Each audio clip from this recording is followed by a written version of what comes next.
MJ reverb society welcome back guys. आज हम episode 180 यानी 180 एक्सप्लेन करने वाले हैं। उससे पहले एक छोटा सा रिव्यू। लास्ट एपिसोड में जैसा हमने देखा था, फेंगयुआन का सीन चल रहा था।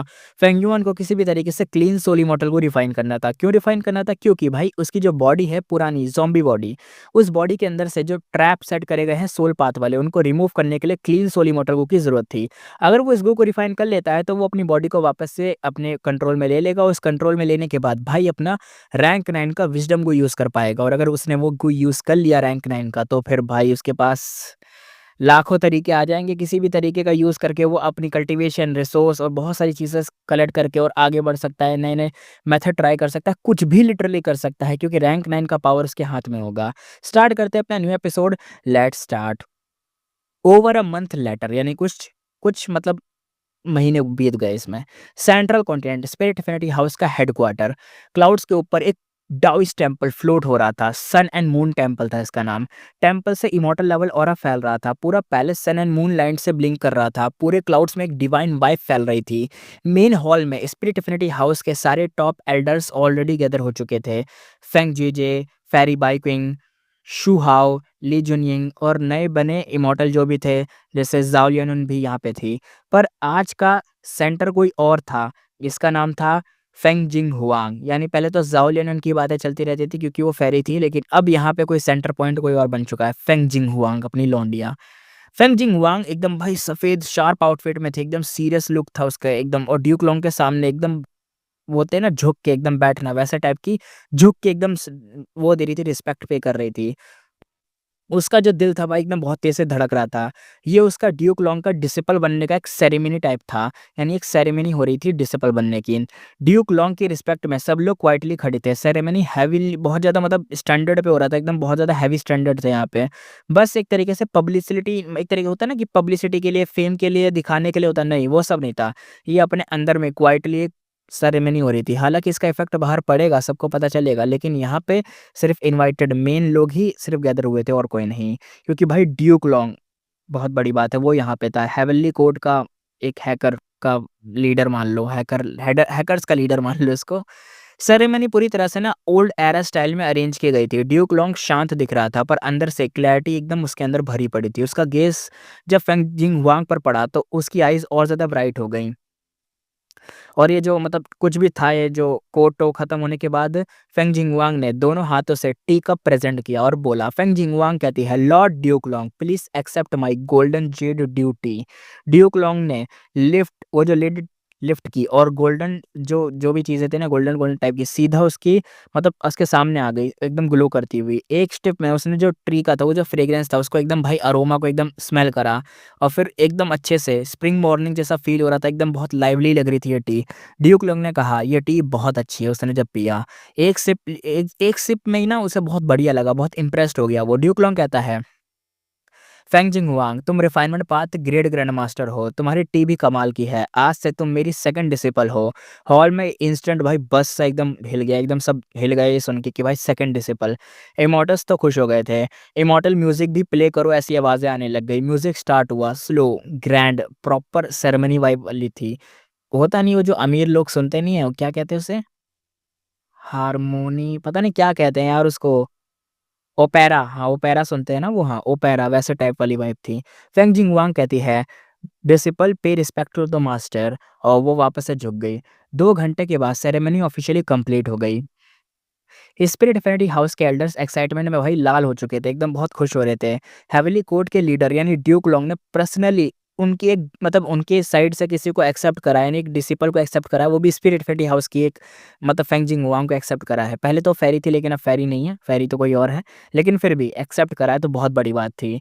और पूरा सेट भाई बहुत ही ज़्यादा प्राउड फील कर रहा था। यहाँ पे फेरी बाइकिंग एज अ मदर, वो तो भाई खुशी के आंसू नहीं समा रहे उसके अंदर से, वो रो ही नहीं पा रही एकदम। लेकिन ऐसा मान लो कि अगर ज़रा-सा आँसू टपक गया तो नदियाँ बह जाएँ। ऐज़ अ मदर बहुत ज़्यादा खुश थी वो, बहुत ज़्यादा। और ये सब देख के हस्बैंड कैसे चुप रहने वाला था, तो भाई उसका हस्बैंड भी आया, यानी अपना फेंग जीजे। फेंग जीजे ने जो अपनी बीवी है यानी बाई क्वीन, उसका हाथ पकड़ा और सॉफ्टली उसे थोड़ा-सा स्क्वीज़ करा कि शांत हो जाओ। और दोनों खुशी में एकदम रिलीफ़ की साँस लेते हैं। ड्यूक लॉन्ग कहता है, कल सुबह जिन हुआंग मेरे साथ हेवनली कोर्ट जाएगी, बाकी सब जा सकते हैं। फेंग जीजे, बाई क्वीन तुम दोनों यहीं रुको, और बाकी सब चले जाओ। सब इमॉर्टल हॉल से निकल गए, सिर्फ़ जिंग हुआंग और उसके जो पेरेंट्स थे वही बचे हुए थे। फेंग जीजे और बाई क्विंग दोनों कहते हैं लॉर्ड ड्यूक्लोंग को में रिस्पेक्ट देते हैं। ड्यूक्लोंग ने हल्का-सा उनका सर हिला के मतलब करा कि हाँ, ठीक है और एक ग्लेंस में बाई क्विंग पर डाला और सीधा फेंग जीजे को भी देखा यानी हस्बैंड को। ड्यूक्लोंग कहता है फेंग युआन को मारने का टास्क फेल हुआ। अब फेंग जीजे कहता है कि मैं शर्मिंदा हूँ, सॉरी इस चीज़ के लिए। वो वेस्टर्न डिसर्ट में रिवर ऑफ टाइम की ट्रिब्यूटरी को गार्ड कर रहे थे, पर फेंग युआन दिखा ही नहीं। वो कहाँ गया कुछ पता ही नहीं था। टाइम पास होता गया, वो मिला ही नहीं। फिर ज़ीवी को भी कुछ बहुत अजीब-सा रॉन्ग लगा था, एकदम कुछ ऐसा लग रहा था कुछ तो रॉन्ग है यहाँ पे। फिर जिंग हुआंग की सेरेमनी के चक्कर में फेंग जीजे को बुला लिया गया। 2 रैंक के इमॉर्टल भी अभी भी वेस्टर्न डिसर्ट में ही घूम रहे हैं, जो उनको काम मिला वो वही कर रहे हैं, लेकिन फेंग जीजे यहाँ पे आ गया था क्योंकि भाई उसकी बेटी को एक तरीके से भाई डिसिपल बनाया गया है ड्यूक लॉन्ग द्वारा, तो वो कैसे नहीं आता, तो वो यहाँ पे आ गया था। ड्यूक लॉन्ग कहता है फेंगयुआन एक अदरवर्ल्डली डीमन है, सबसे डेंजरस और तुम्हारा अल्टीमेट टारगेट वही होगा। फिर ड्यूक लॉन्ग की टोन थोड़ी सी हैवी हो गई। ड्यूक लॉन्ग कहता है मेरी जिंदगी में बस 2 डिसिपल्स रहे हैं, एक जिन हुआंग जो फ्यूचर में ग्रेट ड्रीम इमॉर्टल वनरेबल बनेगी और तुम फेंग जीजे उसके दाओ गार्डियन। फेंग जीजे कहता है क्या?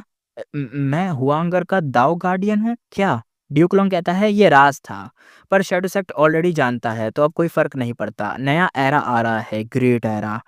ग्रेट ड्रीम वनरेबल का जन्म होगा, दुनिया बदलेगी। फेंगयुआन इस रास्ते का सबसे बड़ा ब्लॉकेज बनेगा। तुम दोनों फादर और डॉटर को इस डेस्टिनी को भाई जो बोझ है उसको उठाना पड़ेगा। वर्ल्ड को नए एरा में लीड करना पड़ेगा तुम दोनों को। ये सुनकर हॉल में साइलेंस छा गया। अबे चोमू छाएगा कैसे नहीं, सब तो बाहर भेज दिया इसने। 3 ही लोग तो हैं यहाँ पे, मतलब 4 लोग। कुछ देर बाद फैमिली की जो मीटिंग थी चली गई, खत्म हो गई। ड्यूक लॉन्ग ने ना जिन हुआंग की तरफ देखा तो ड्यूक लॉन्ग कहता है हुआंगर तुम कल मेरे साथ चलोगी, आज रात अपने पेरेंट्स के साथ टाइम स्पेंड कर लो जितना करना है, सुबह मैं आकर तुम्हें ले जाऊंगा। ये कहकर ड्यूक लॉन्ग क्वाइटली यहाँ से गायब हो गया। फेरी बाइकिंग की आवाज़ हल्की सी शेक हो रही थी। बाइकिंग यानी माँ वो कहती है हुआंगर तुम चूजन वन हो, हेवनली कोर्ट में हार्ड कल्टीवेट करना, फ्यूचर का पूरा एरा तुम्हारे डिसीजन पर डिपेंड करेगा। जिन हुआंग कहती है मॉम मुझे अभी भी ड्रीम जैसा ही सब कुछ लग रहा है, मैं तो फूले नहीं समा पा रही हूँ ये खुशी, क्या करूँ मैं? वो मदर के गले लग गई। बाई क्वीन कहती है जब पता चला ड्यूक लॉन्ग ने तुम्हें डिसिपल बनाया है तभी मैंने गेस कर लिया था कि कुछ स्पेशल होगा, बस ये एक्सपेक्ट नहीं किया था कि तुम्हारे फादर तुम्हारे दाव गार्डियन होंगे। तो अपनी जो हुआंग थी वो कहती है फादर मदर दाव गार्डियन होता क्या है? तो फेंग जिंग हुआंग जो थी मतलब इसने पूछा था, तो अब ये फेंग जीजे जवाब देता है यानी फादर जवाब देता है, कहता है हर इमॉर्टल वनरेबल या डीमन वनरेबल के जर्नी में एक दाव गार्डियन होता है, एक ऐसा पर्सन जो उसके मतलब रास्ते में एक राइस करवाने का की रोल होता है, की रोल प्ले करता है, वो उसका दाव गार्डियन होता है। तो जिन हुआंग यानी अपनी हुआंगर कहती है ओह, फिर मास्टर ने बोला कि 2 डिसिपल हैं, मैं सेकंड हूँ, पहला कौन है? ये सुनते ही फेंग जीजे और बाइकिंग के फेसेस चेंज हो गए। दोनों ने एक दूसरे को मतलब लुक एक्सचेंज करा। फेरी बाइकिंग ने सीरियस टोन में कहा यानी माँ कहती है यहाँ पे, माँ कहती है हुआंगर ये टॉपिक स्ट्रिक्ट टैबू है, मत बोलो कि कौन था, सिर्फ टैबू है ये। हेवनली कोर्ट पहुंचकर इसके बारे में कभी बात मत करना, स्पेशली अपने मास्टर के सामने तो कतई मत कर देना। तो जिन हुआंग कहती है व्हाई? अब तो और क्यूरियोसिटी हो रही है मुझे कि मतलब मैं क्यूरियस हूँ, क्या क्या वजह है? और फेंग जीजे ने डीप से एकदम सांस ली और फिर बताना शुरू करा। फेंग जीजे कहता है क्योंकि ड्यूक लॉन्ग का फर्स्ट डिसिपल तुम्हारा सीनियर ब्रदर हिस्ट्री का सबसे mysterious red lotus demon vulnerable था। भाई साहब क्या सुन लिया मैंने ये? क्या सुन लिया मैंने? एक मास्टर जो कभी वनरेबल नहीं बना लेकिन एक डिसिपल जो वनरेबल बन गया और उसने फेट गू की भाई ऐसे की तैसी कर दी। क्या बोलूं? अपने पैरों से भाई साँप पाल के क्या बताऊँ? बहुत बेकार लग रहा होगा भाई को। सही बात है, टैबू तो है ही, वरना कोई अगर ये लाइन कह भी दे कि और भाई तुम्हारा डिसिपल क्या काम करा है उसने? ड्यूक लॉन्ग की तो जलेगी भाई, सही बात है। अच्छा है टैबू रखा गया है, वरना वो तो पागल ड्रैगन मार ही देगा सबको। चलो इसी के साथ सीन यहाँ पे शिफ्ट होता है। सीन देखा जाता है दूसरी जगह पर। फेंगयुआन ने अपने हाथ में रखे मटेरियल्स को देखा और स्लो वॉइस में बोला। फेंगयुआन कहता है ये स्नो लोटस एसेंस है क्या? छोटे साइज का rank 7 immortal material pink colour में था और पिंक पेटल्स थे उसके, रेड स्टैम्प्स थे उस पे और पूरे एकदम फ्लावर टाइप लग रहा था। क्रिस्टल क्लियर आइस थी उसके अंदर, एकदम आर पार दिख जाए ऐसे टाइप का, पर स्प्रिंग जैसा ठंडा और फुल ऑफ लाइफ लग रहा था। फेंगयुआन पहली बार इतना रेयर आइटम देख रहा था। ट्रेज़र वैल्यू हेवन में भी ये सुपर इस मतलब एक तरीके से बहुत रेयर है, बहुत ज़्यादा रेयर। क्योंकि ये सिर्फ़ लार्ज स्नोमैन ट्राइब में ही ग्रो होता है। वेरिएंट ह्यूमन्स कंसर्न्ड लाइफ जीते हैं, इसलिए स्टॉक नेचुरली लो भी होता है। वेरिएंट ह्यूमन अलायंस की वजह से फेंगयुआन को ये ईज़िली मिल गया था, वो भी मैसिव क्वांटिटी में मिला था। साइड में सिक्स्थ ईयर भी एकदम शॉक्ड था। सिक्स्थ ईयर कहता है, स्नोमैन ट्राइब ने इतना स्नो लोटस एसेंस गैदर किया हुआ होगा, सोचा ही नहीं था मैंने तो। फेंगयुआन ने कहा, बहुत रेयर होता है। अगर ऑक्शन में डाल दिया जाए तो लोग बिड वॉर कर डालेंगे इसके चक्कर में, पर पावर ही तो रूल बनाती है। स्नोमैन एक्सपोज़ होने के रिस्क से डर कर ये कभी बेचते नहीं हैं। सिक्स्थ ईयर ने कहा, बिल्कुल, हम लांग सेक्ट भी कुछ रिसोर्स हाइड करके रखते हैं। ह्यूमन्स को पता चल गया तो अटैक तो हम पे भी कर देंगे। फेंगयुआन की आई सडनली ब्राइट हो गई। उसने एक बिज़नेस अपॉर्च्युनिटी इसके अंदर देख ली थी। ह्यूमन होने के नाते वो परफेक्ट मिडलमैन बन सकता था। सही बात है, दलाल, और यहाँ दिल्ली में तो इस दलाल को कुछ और ही कहते हैं। क्या बोलूँ, छोड़ो जाने दो। और इस टाइम उसे प्रॉफिट की ज़रूरत थी। रीसेंट गो रिफाइनमेंट अटेम्प्ट्स में कॉस्ट स्काई हाई चली गई थी। शैडो सेट के सब मेंबर्स को भाई मोटे रिसोर्स खर्च करने पड़ रहे थे और बहुत ज़्यादा खर्चा हो रहा था, बहुत ज़्यादा। सिक्स्थ ईयर की बात में डबल मीनिंग था। वो हिंट दे रहा था कि फ्यूचर में अगर फेंगयुआन ट्रेड करे तो वो एक तरीके से मीडिएटर बन सकता है, वही यार दलाल बन सकता है। पर फेंगयुआन के लिए भी अभी वो मैटर नहीं करता। फेंगयुआन कहता है, अभी मेरी प्रायोरिटी है क्लीन सोल इमॉर्टल को रिफाइन करना। स्नो लोटस एसेंस मिल गया है, अब रेसिपी मॉडिफाई करना स्टार्ट करते हैं। पहले तुम अपना वर्जन बनाओ, मैं अपना, फिर मर्ज करके बेस्ट रेसिपी चूज़ करेंगे। तुम भी उधर से रिफाइन करो क्लीन सोल का अपनी तरफ से ये एसेंस लेके, और इधर से मैं भी अपना करता हूँ।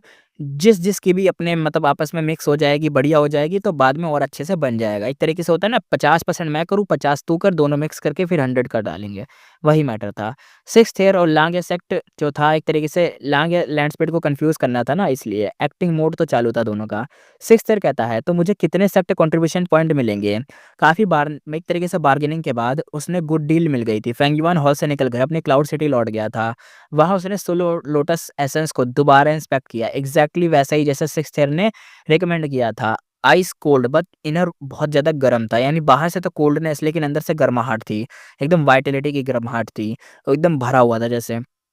Perfect replacement of a flowing fire core का, यानी इनको पहले एक यूज़ करना पड़ा था फायर कोर नाम की चीज़ को, फ्लोइंग फायर कोर। अब उसकी जगह को ये हटाकर ये यूज़ कर सकते थे एसेंस को, इसलिए स्पेशली फेंगयुआन के आइस रिफाइनमेंट मेथड के लिए, और फेंगयुआन के ऊपर आइस रिफाइनमेंट मेथड कुछ ज़्यादा ही सूट करता है इसलिए।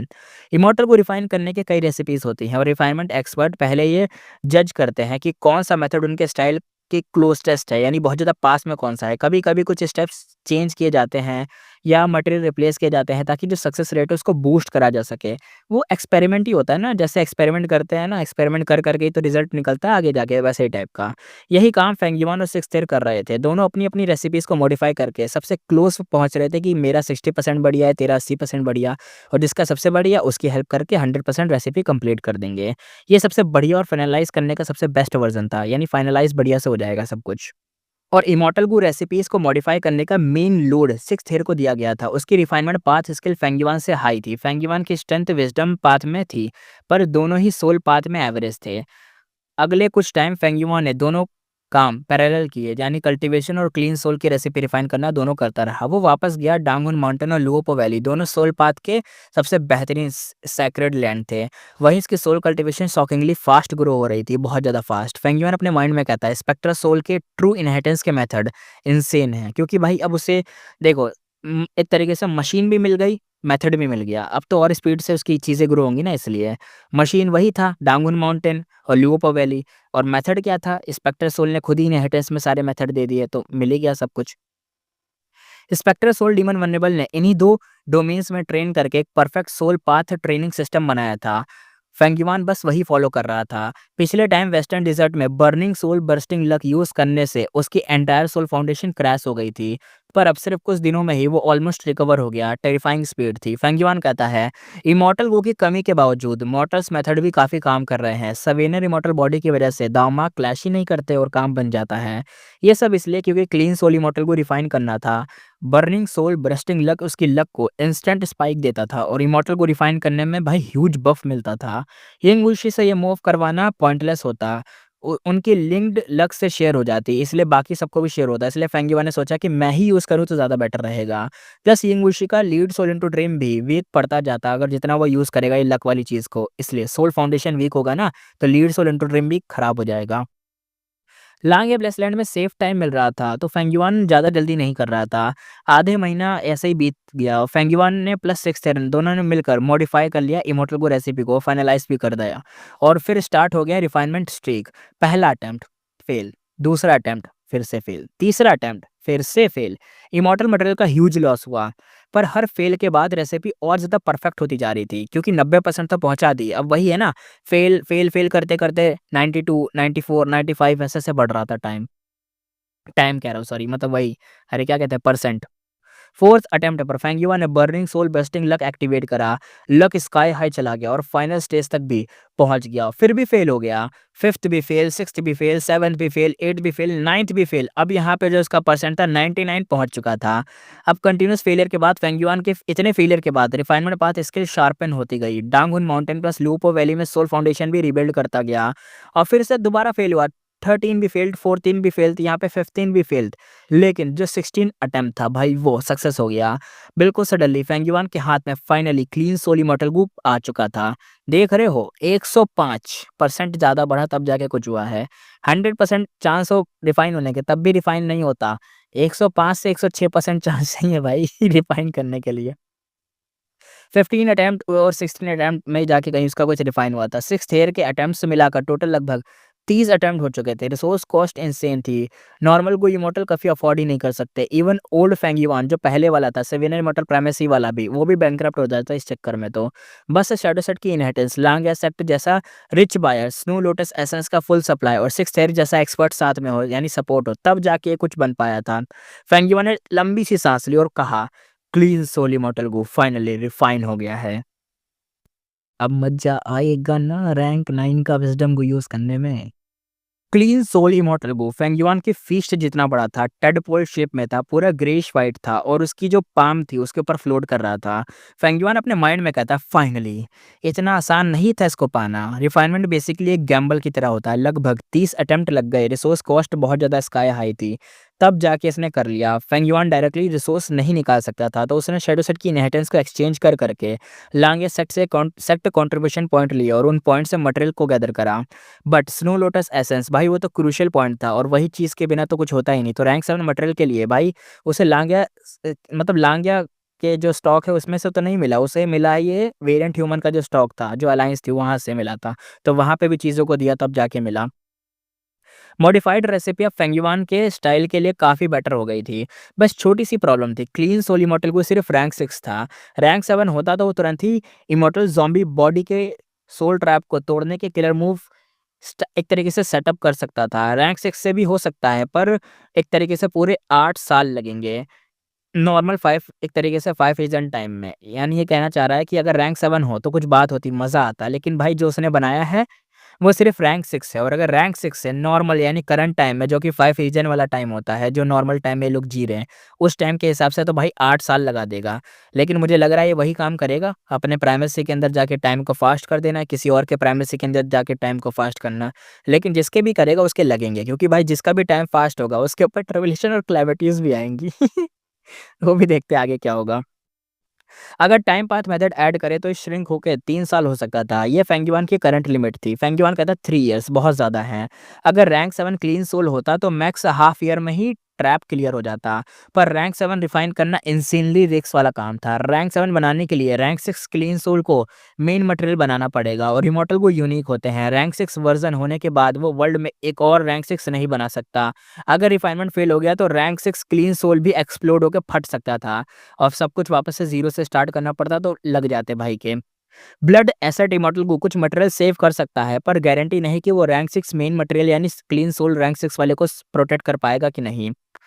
और फेंगयुआन की रिफाइनमेंट पाथ स्किल भी टॉप टायर नहीं थी। ब्लड पाथ में स्ट्रांग था, पर रिफाइनमेंट पाथ में भाई अभी भी थोड़ा सा पीछे है, लो है। इसी बीच सिक्स्थ ईयर ने वॉइस से ट्रांसमिट की। सिक्स्थ ईयर कहता है सेक्ट लीडर, हम कंटिन्यू रिफाइन करें, मैं अपना वाइटल गू चेंज करके क्लीन सोल को बना सकता हूँ। वाइटल गू बन जाए तो रैंक 7 अपग्रेड करने का रिस्क काफ़ी कम हो जाएगा ना, क्योंकि फेल होने पर भी गू डाई नहीं होगा, मरेगा नहीं, बस इंजर होगा। पर फेंगयुआन ने तुरंत ही मना कर दिया। फेंगयुआन कहता है बिल्कुल नहीं, वाइटल गू चेंज करना सुपर डेंजरस है, तुम्हें हर्ट करेगा, और लांग या लैंड स्पीड को फूल करना ईजी नहीं, वो इतना पागल नहीं है। हमारी सरफेस लेवल रिलेशन के हिसाब से अगर तुमने ये कांड करा तो ये जो सेक्रीफाइस होगा वो उसे बिलीव ही नहीं करेगा और मानेगा ही नहीं कि तुम ऐसा कर सकते हो मेरे लिए। सिक्स्थ ईयर ने दूसरा ऑप्शन दिया। सिक्स्थ ईयर कहता है तो फिर कोई और वाइटल गू बदल ले, तो जैसे यिंगवुशी कर ले या हाई लाओलान, दोनों सूटेबल हैं। मैं यिंगवुशी को सजेस्ट करता हूँ, क्या पता वो कर ले। सजेशन सॉलिड था। बाय सीधा मना कर देगी भाई, चालाक लौंडिया मना कर देगी। रही बात लेडी व्हाइट रैबिट फेरी मियावियन की, तो भाई वो अनरिलायबल हैं, उनसे कुछ नहीं होगा। अब बचते हैं यिंगवुशी और Hei Laolan. Hei Laolan alliance agreement के कंट्रोल में थी, एक तरीके से रेबिलियन पॉसिबल नहीं, गुड कैंडिडेट थी, पर यिंगवुशी उससे भी बेटर है। वो स्पेक्टर सोल का स्प्लिट सोल है, सोल पाथ में स्ट्रांग है, प्लस जब फ्यूचर में फेंगयुआन उसका lead soul into dream use करेगा, क्लीन सोल को उसकी एनर्जी भी रिफिल कर देगा। तो आइडियल कैंडिडेट, एक तरीके से कैंडिडेट है अपना यिंगवुशी। फेंगयुआन के लिए क्लियरली यिंगवुशी ही बेस्ट चॉइस लग रहा था, दिख भी रहा था। फेंगयुआन ने तुरंत ही हेड शेक किया। क्लीन सोल इमॉर्टल गो को इतनी मुश्किल से रिफाइन किया था, और ऐसा कैसे वो मतलब यूज करने दे, या एक मतलब यूज ऐसे कि कहीं डिस्ट्रॉय ना हो, जैसे रिस्क नहीं लेना था। ज्यादा से ज्यादा किसी को कभी लैंड करेगा बस, मतलब इतना ज्यादा तो क्या ही करेगा। Plus clean soul soul path cultivation में बहुत काम का था। डांगहुन माउंटेन लियोपो वैली की जो भी मतलब कमियां थी उनको थोड़ा बहुत रिकवर कर देता था, एक तरीके से कवर हो जाती थी। इसलिए फेंगयुआन ने क्लियर डिसाइड कर लिया था कि ये गो उसके हाथ से बाहर नहीं जाएगा, किसी को नहीं देना। लेकिन सिक्स्थ ईयर की बात ने उसके दिमाग में कुछ और चीज़ें भी ट्रिगर कर दी थी। फेंगयुआन के माइंड में ब्रेकडाउन एक तरीके से आ गया था। वो कहता है सेटो सेट का लीडर हूँ, पर कंट्रोल वीक है मेरा अभी भी। बाइनिमिंग कंट्रोल में नहीं है, सिर्फ म्यूचुअल बेनिफिट वाली अलायंस है। लेडी व्हाइट रैबिट एक तरीके से क्रश प्लस इनहेरिटेंस की वजह से मेरे को फॉलो करती है, यानी क्रश है भाई के ऊपर, इसलिए। तीसरा, फेरी मियाओइन शैडो सेट की इनहेरिटेंस और साउथर्न बॉर्डर के चेस होने की वजह से मेरे पास है। रही बात हाई लाओलान, अलायंस एग्रीमेंट में बंधी पड़ी है, पर सुपर एम्बिशियस है, मौका मिला तो अलग रास्ता पकड़ सकती है। रही बात लास्ट में यिंगवुशी और सिक्स्थ ईयर की, स्पेक्टर सोल के स्प्लिट सोल है, इनका एंड गोल हमेशा से मेरी मतलब अपनी वाली मेन बॉडी को रिवाइव करना ही रहेगा। वीक है इसलिए अभी मेरी साइड पर है, लेकिन बाद में हो सकता है ना साइड चेंज हो जाए। फेंगयुआन ने सोचा अगर क्लीन सोल इमॉर्टल को यंगवुशी को दे दिया तो फ्यूचर में इसको स्पेक्टर सोल को बचाने का बड़ा चांस मिला, तो फेंगयुआन के प्लान के अगेंस्ट ये हो सकता था। तो यंगवुशी और सिक्स्थ ईयर फेंगयुआन नहीं बल्कि स्पेक्टर सोल को चूज करेंगे। ये तो सीधा अपने हाथ में एनिमी को पावर देने जैसा होता है, इसलिए फेंगयुआन ने सिक्स्थ ईयर को एक और प्लान बताया। फेंगयुआन कहता है रैंक 6 है, पर शैडो सेट इनहेरिटेंस में कुछ स्पेशल मेथड है जिससे इसका ग्रोथ स्पीड अप हो सकता है। बस एक चीज चाहिए, रैंक 7 गू इमॉर्टल का सोल सैक्रिफाइस, यानी अगर कोई रैंक 7 का इमॉर्टल मर जाए। सिक्स्थ ईयर शॉक हो गया, फेस एकदम से टेंस हो गया। सिक्स्थ ईयर कहता है सेट लीडर, आपको पता है ना लॉन्गेविटी हेवन और सभी हुआंगजिन ट्राइब आपको वांटेड डिक्लेयर कर चुके हैं। फेंगमैन कहता है चिल भाई चिल, कंट्रोल में है यार। उसने सिक्स्थ ईयर को शोल्डर पे थोड़ा सा टैप करा और आराम से वॉकआउट कर गया। यानी ये शायद कह रहा है कि हम जाएंगे कहीं पे और किसी को मरवा देंगे। लेकिन जो उसका प्लान है ना, इतनी जल्दी तो काम होता नहीं है। जब भी ये कोई प्लान बनाता है ना कुछ दिक्कत आती ही है। सीन शिफ्ट होता है अर्ली मॉर्निंग में। सूरज की लाइट विंडोज के रूम में आ रही थी। मोरोंग कुंगशी खुश मूड में टेबल के सामने बैठी थी, फ्लावर के साथ प्ले करते हुए स्लोली एकदम भाई गुनगुना रही थी। फूल फूल एकदम ब्लूम कर रहे थे, सनलाइट में रेड बटन्स बहुत ही ज्यादा फ्रेश और प्रिटी लग रहे थे।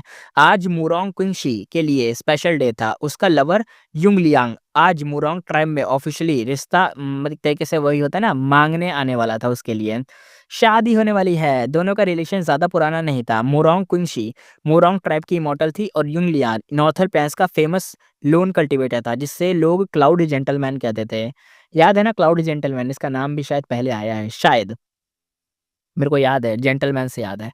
दोनों की पहली मीटिंग हाई ट्राइब के आयरन ईगल ब्लैसलैंड में थी। वहाँ दोनों का एक तरीके से क्लैश हो गया था, एक इमॉर्टल मटेरियल एफिनिटी वुड के मतलब उसको चक्कर में, और वहीं से दोनों की एक तरीके से मिलन हुआ, सब कुछ हुआ, वहीं से सब आगे बढ़ा। तभी तो आयरन ईगल ब्लैसलैंड वाला जो सीन है ना, जब फेंगयुआन ने उंगली करके सब कुछ चुरा लिया था, तभी तो याद है। हाँ वहाँ पे भी था ना क्लाउड जेंटलमैन, था ये बंदा। अच्छा तो अब ये जो सीन चल रहा है ना, मुझे लग रहा है इसके ही लगने वाले हैं। इनमें से दोनों में से किसी एक के लगेंगे, या तो क्लाउड जेंटलमैन मरेगा या तो ये अपनी मोरोंग क्विंशिंग मरेगी। देखते हैं क्या होता है। कौन सैक्रिफाइस होगा, यानी किसका खाना बनने वाला है, मतलब एज़ अ फूड बन जाएगा वो। एफिनिटी वुड, एक रूटलेस ट्री जो हवा में ग्रो होता है, सुपर फ्रेजाइल होता है, थोड़ा-सा डिस्टर्बेंस भी हो तो भाई ये इमॉर्टल मटेरियल टूट कर ज़ीरो हो जाता है, यानी इसकी जो इम्पोर्टेंस है, वैल्यू है, सब ज़ीरो हो जाती हैं। जब मुरान क्विंगशी ने एफिनिटी वुड स्पॉट किया, cloud gentleman Yunglian already carefully collect कर रहा था। मुरांग क्विंगशी ने अटैक नहीं किया, वो क्वाइटली वेट करती रही जब तक युंगलियान ने कलेक्शन कंप्लीट नहीं कर लिया। युंगलियान एलिगेंट स्टाइल में बोलता है और स्पार करते हैं, मतलब एक तरीके से आ जाओ लड़ते हैं। विनर जो होगा वो सारा का सारा एफिनिटी वुड ले जाएगा। बस वहीं से डेस्टिनी ने दोनों को एक तरीके से जोड़ दिया। डेस्टिनी एक साथ हो गई और दोनों का मिलन हो गया। बाद में भी दोनों कुछ ना कुछ एक तरीके से कोइंसिडेंस में मिल ही जा रहे थे, मिलते रह रहे थे। सेम थिंकिंग थी, सेम वाइब थी, फीलिंग्स नेचुरली ग्रो हो गई थी और फिर उन्होंने शादी की, एक तरीके से प्रॉमिस कर लिया आपस में कि शादी-वादी करेंगे। पर प्रॉब्लम थी कि लड़की हुआंग जिन ट्राइब की इमॉर्टल थी और लड़का लोन कल्टीवेटर था। ये रिलेशन लीक हो गया, दोनों टेंशन में आ गए, लेकिन सरप्राइजिंगली एक ट्विस्ट आया। लॉन्गेविटी हेवन ने मैरिज को अप्रूव कर दिया। हेवनली कोर्ट के प्रेशर की वजह से लॉन्गेविटी हेवन फ्यूचर प्लान्स बना रहा था और नॉर्थर्न प्लान्स के लोन इमॉर्टल को यूनाइट करना चाहता था। युंग लियान एक सिंबल टाइप फिगर था, इस मैरिज के पॉलिटिकल इम्पैक्ट ह्यूज होते, इसलिए लॉन्गेविटी हेवन ने इस मैच को पुश करना चाहा ताकि ये पुश हो जाए और फिर ये एज अ एग्जाम्पल बन जाए कि देखो लॉन्गेविटी हेवन सीधा-सीधा हाँ में हाँ मिलाता है आपकी। अगर आप शादी करना चाहते हो वांग जिन ब्लड लाइन की लौंडिया के साथ तो आइए लॉन्गेविटी हेवन में और बात कीजिए और रिश्ता लगाइए। अरे शादी डॉट कॉम वाला बना दिया था लॉन्गेविटी हेवन ने। मुरोंग किंगशी को पॉलिटिक्स का कुछ पता तो था नहीं, वो तो बस खुशी से एकदम भरी हुई थी। वो थैंकफुल भी थी और अपनी लव स्टोरी को मिरेकल समझ रही थी कि ऐसे कैसे, मज़ा ही आ गया, एकदम खुश हो गई। वो टेबल के सामने एकदम बैठी हुई थी, फ्लावर्स को देख रही थी, उसके साथ गुनगुना रही थी। मुरोंग किंगशी अपने माइंड में कहती है, युंग लियान आज प्रपोज करने आ रहा है, सब इमोर्टल्स मटेरियल्स रेडी भी हैं, गिफ्ट लिस्ट भी परफेक्ट है, एल्डर्स लॉन्गेविटी हेवन के इंस्ट्रक्शंस ले के चुके हैं, बस प्रपोजल पास हो जाए और 1 महीने बाद शादी हो जाएगी, मज़ा आ जाएगा। उसके फेस पर डाउट भी था। वो डाउट में सोचते हुए कहती है, लेकिन एक अनईज़ी फीलिंग क्यों आ रही है? मुझे कुछ बैड फीलिंग आ रही है, ज़्यादा खुशी की वजह से इनसिक्योर हो रही हूँ क्या मैं? हा, हा, हा, हा, अब क्या प्रॉब्लम आ सकती है यार, सब कुछ तो हो गया है। शायद खुशी इतनी ज़्यादा है कि मुझे डिसबिलीफ ही लग रहा है, इसलिए मेरे को अनईज़ी फीलिंग हो रही है। लेकिन मैं पता क्या कहता हूँ, नॉवेल्स के अंदर, मानवा के अंदर अगर इंसान को कभी गट फीलिंग आए तो उस पे शक नहीं, विश्वास करके हट जाना चाहिए। और वो जो गट फीलिंग है वो सच बोलती है और मुझे लग रहा है फेंग युआन आ रहा है शादी के अंदर, एक अनयूनाइटेड पर्सन, वो पर्सन जो मतलब शादी में घुस के फ्री में खाना खा जाता है, वही टाइप का। लेकिन ऑफ कोर्स यहाँ पे खाना खाने से नहीं, खाना यहाँ पे ये दोनों दुल्हन और शायद दूल्हा होने वाले हैं। वो ब्लश कर रही थी, अपने ही थॉट में लॉस्ट थी, स्माइल चमक रही थी और फिर एक इंस्टेंट में उसका बॉडी स्टिफ हो गया, फेस पे सारा कलर चला गया। उसके इमोर्टल प्राइमेसी के अंदर सोल लाल्टेन गो और लाइफ टैबलेट गो दोनों क्रैक होके टूट गए। ये वो गू थे जो उसने युंगलियान मतलब एक दूसरे को टोकन के तौर पे दिए थे कि ये लो बाबू मेरा, ये तुम रख लो, हम दोनों के लिए अगर कोई दिक्कत आएगी तो इस गू के थ्रू हम बात-वात कर लेंगे या पता चल जाएगा कि हमारी हालत कैसी है। ठीक है बाबू? और वही हुआ। मोरोंग कुनशी शॉक्ड हो गई। वो कहते हैं क्या? युंगलियान नहीं, नहीं, नहीं, ये नहीं हो सकता और क्रैक क्रैक आवाज़ आई, यानी शोल लालटेन गू टूटने वाला है या टूट गया। वो सीधा विंडो तोड़कर आसमान में क्रेज़ी स्पीड से फ्लाई करके उड़ गई बचाने के लिए, क्योंकि क्रैक आ चुके थे सोल लालटेन गू पे। और याद है ना, अगर ये दोनों चीज़ें टूट गई, सोल लालटेन गू टूट गए या लाइफ टैबलेट गू टूट गए तो बंदा मर जाएगा। यानी वही हुआ, युंग लियान का हो चुका है, चपाती बनने वाला है इसका। अब आगे देखते हैं। मोरोंग कुंशी फुल स्पीड में वही स्काई की तरफ भागी, एकदम इतनी रेकलेस स्पीड से भागी, इतनी स्पीड से फ्लाइट करी कि भाई जो आस-पास इमोर्टल्स थे उनका भी ध्यान खींच लिया। कह रहे ये भागी कैसे? एक बंदा कहता है क्या हुआ? दूसरा कहता है उसके फेस से लग रहा है कि कोई बड़ा इश्यू है। कुंशी रुको ज़रा! पर मोरोंग कुंशी तो भाई किसी की सुनी ही नहीं। उसका दिल तो भाई एकदम टेरर से भर चुका था। बस युंग लियान ही एक तरीके से उसके दिल में बसा हुआ था और कन्फर्म करना था कि यार जैसे-तैसे वो बच जाए बस। 3 मोरोंग ट्राइब के गोई मॉडल भी चेस करने लग गए। वो कहते हैं आज युंगलियान प्रपोज़ल देने आ रहा था ना, कुंशी इतनी पैनिक में क्यों है? क्या हो गया? कुछ हुआ है क्या? मोरोंग कुंशी को लाइफ टैबलेट गो, सोल लालटेन गो टूट चुके थे, इसलिए डायरेक्शन लोकेशन नहीं मिल पा रही थी। लो भाई टूट गए, यानी बंदा खत्म। बट उसे पता था कि युंगलियान किस रूट से आने वाला था, वो सीधा उसी डायरेक्शन में भागी। कुछ ही मिनट में उसकी आँखों के सामने एक तबाहीदार बैटलफ़ील्ड दिखाई दिया, यानी पूरा बैटलफ़ील्ड तबाह हो चुका था। उसका पूरा बॉडी शेक हो गया। वो नीचे एकदम गिरती हुई चिल्लाई, "युंगलियान, कहाँ हो तुम?" हो गया भाई इसका काम। सिर्फ़ हवा का एक साउंड आया और ज़मीन पर बिखरी हुई डिस्ट्रक्शन को देख रही थी। एकदम भाई हर जगह होता है ना डिस्ट्रक्शन, एकदम गड्ढे हुए पड़े हैं, सब जला पड़ा है, पेड़-वेड़ है ही नहीं, एकदम अलग ही कुछ ज़्यादा ही हाइलाइट हो गया एरिया, वैसा टाइप का हो गया था। हर तरफ डिस्ट्रैक्शन था। पीछे से आए मोरोंग इमॉर्टल ने भी सीन देखा और तुरंत ही सीरियस हो गए। वो कहते हैं यहाँ ह्यूज बैटल हुआ है, नॉट गुड। चारों ने बैटलफील्ड को पलटकर सर्च करा। आखिर एक इन्फॉर्मेशन पाथ मॉडल को ज़मीन पर दबा हुआ मिला। डाइंग मैसेज टाइप का, यानी शायद किसी ने मैसेज छोड़ा होगा। एक एल्डर ने कुंशी को तरफ देखा और बोला, कुंशी अपने आप को मेंटली प्रिपेयर कर लो।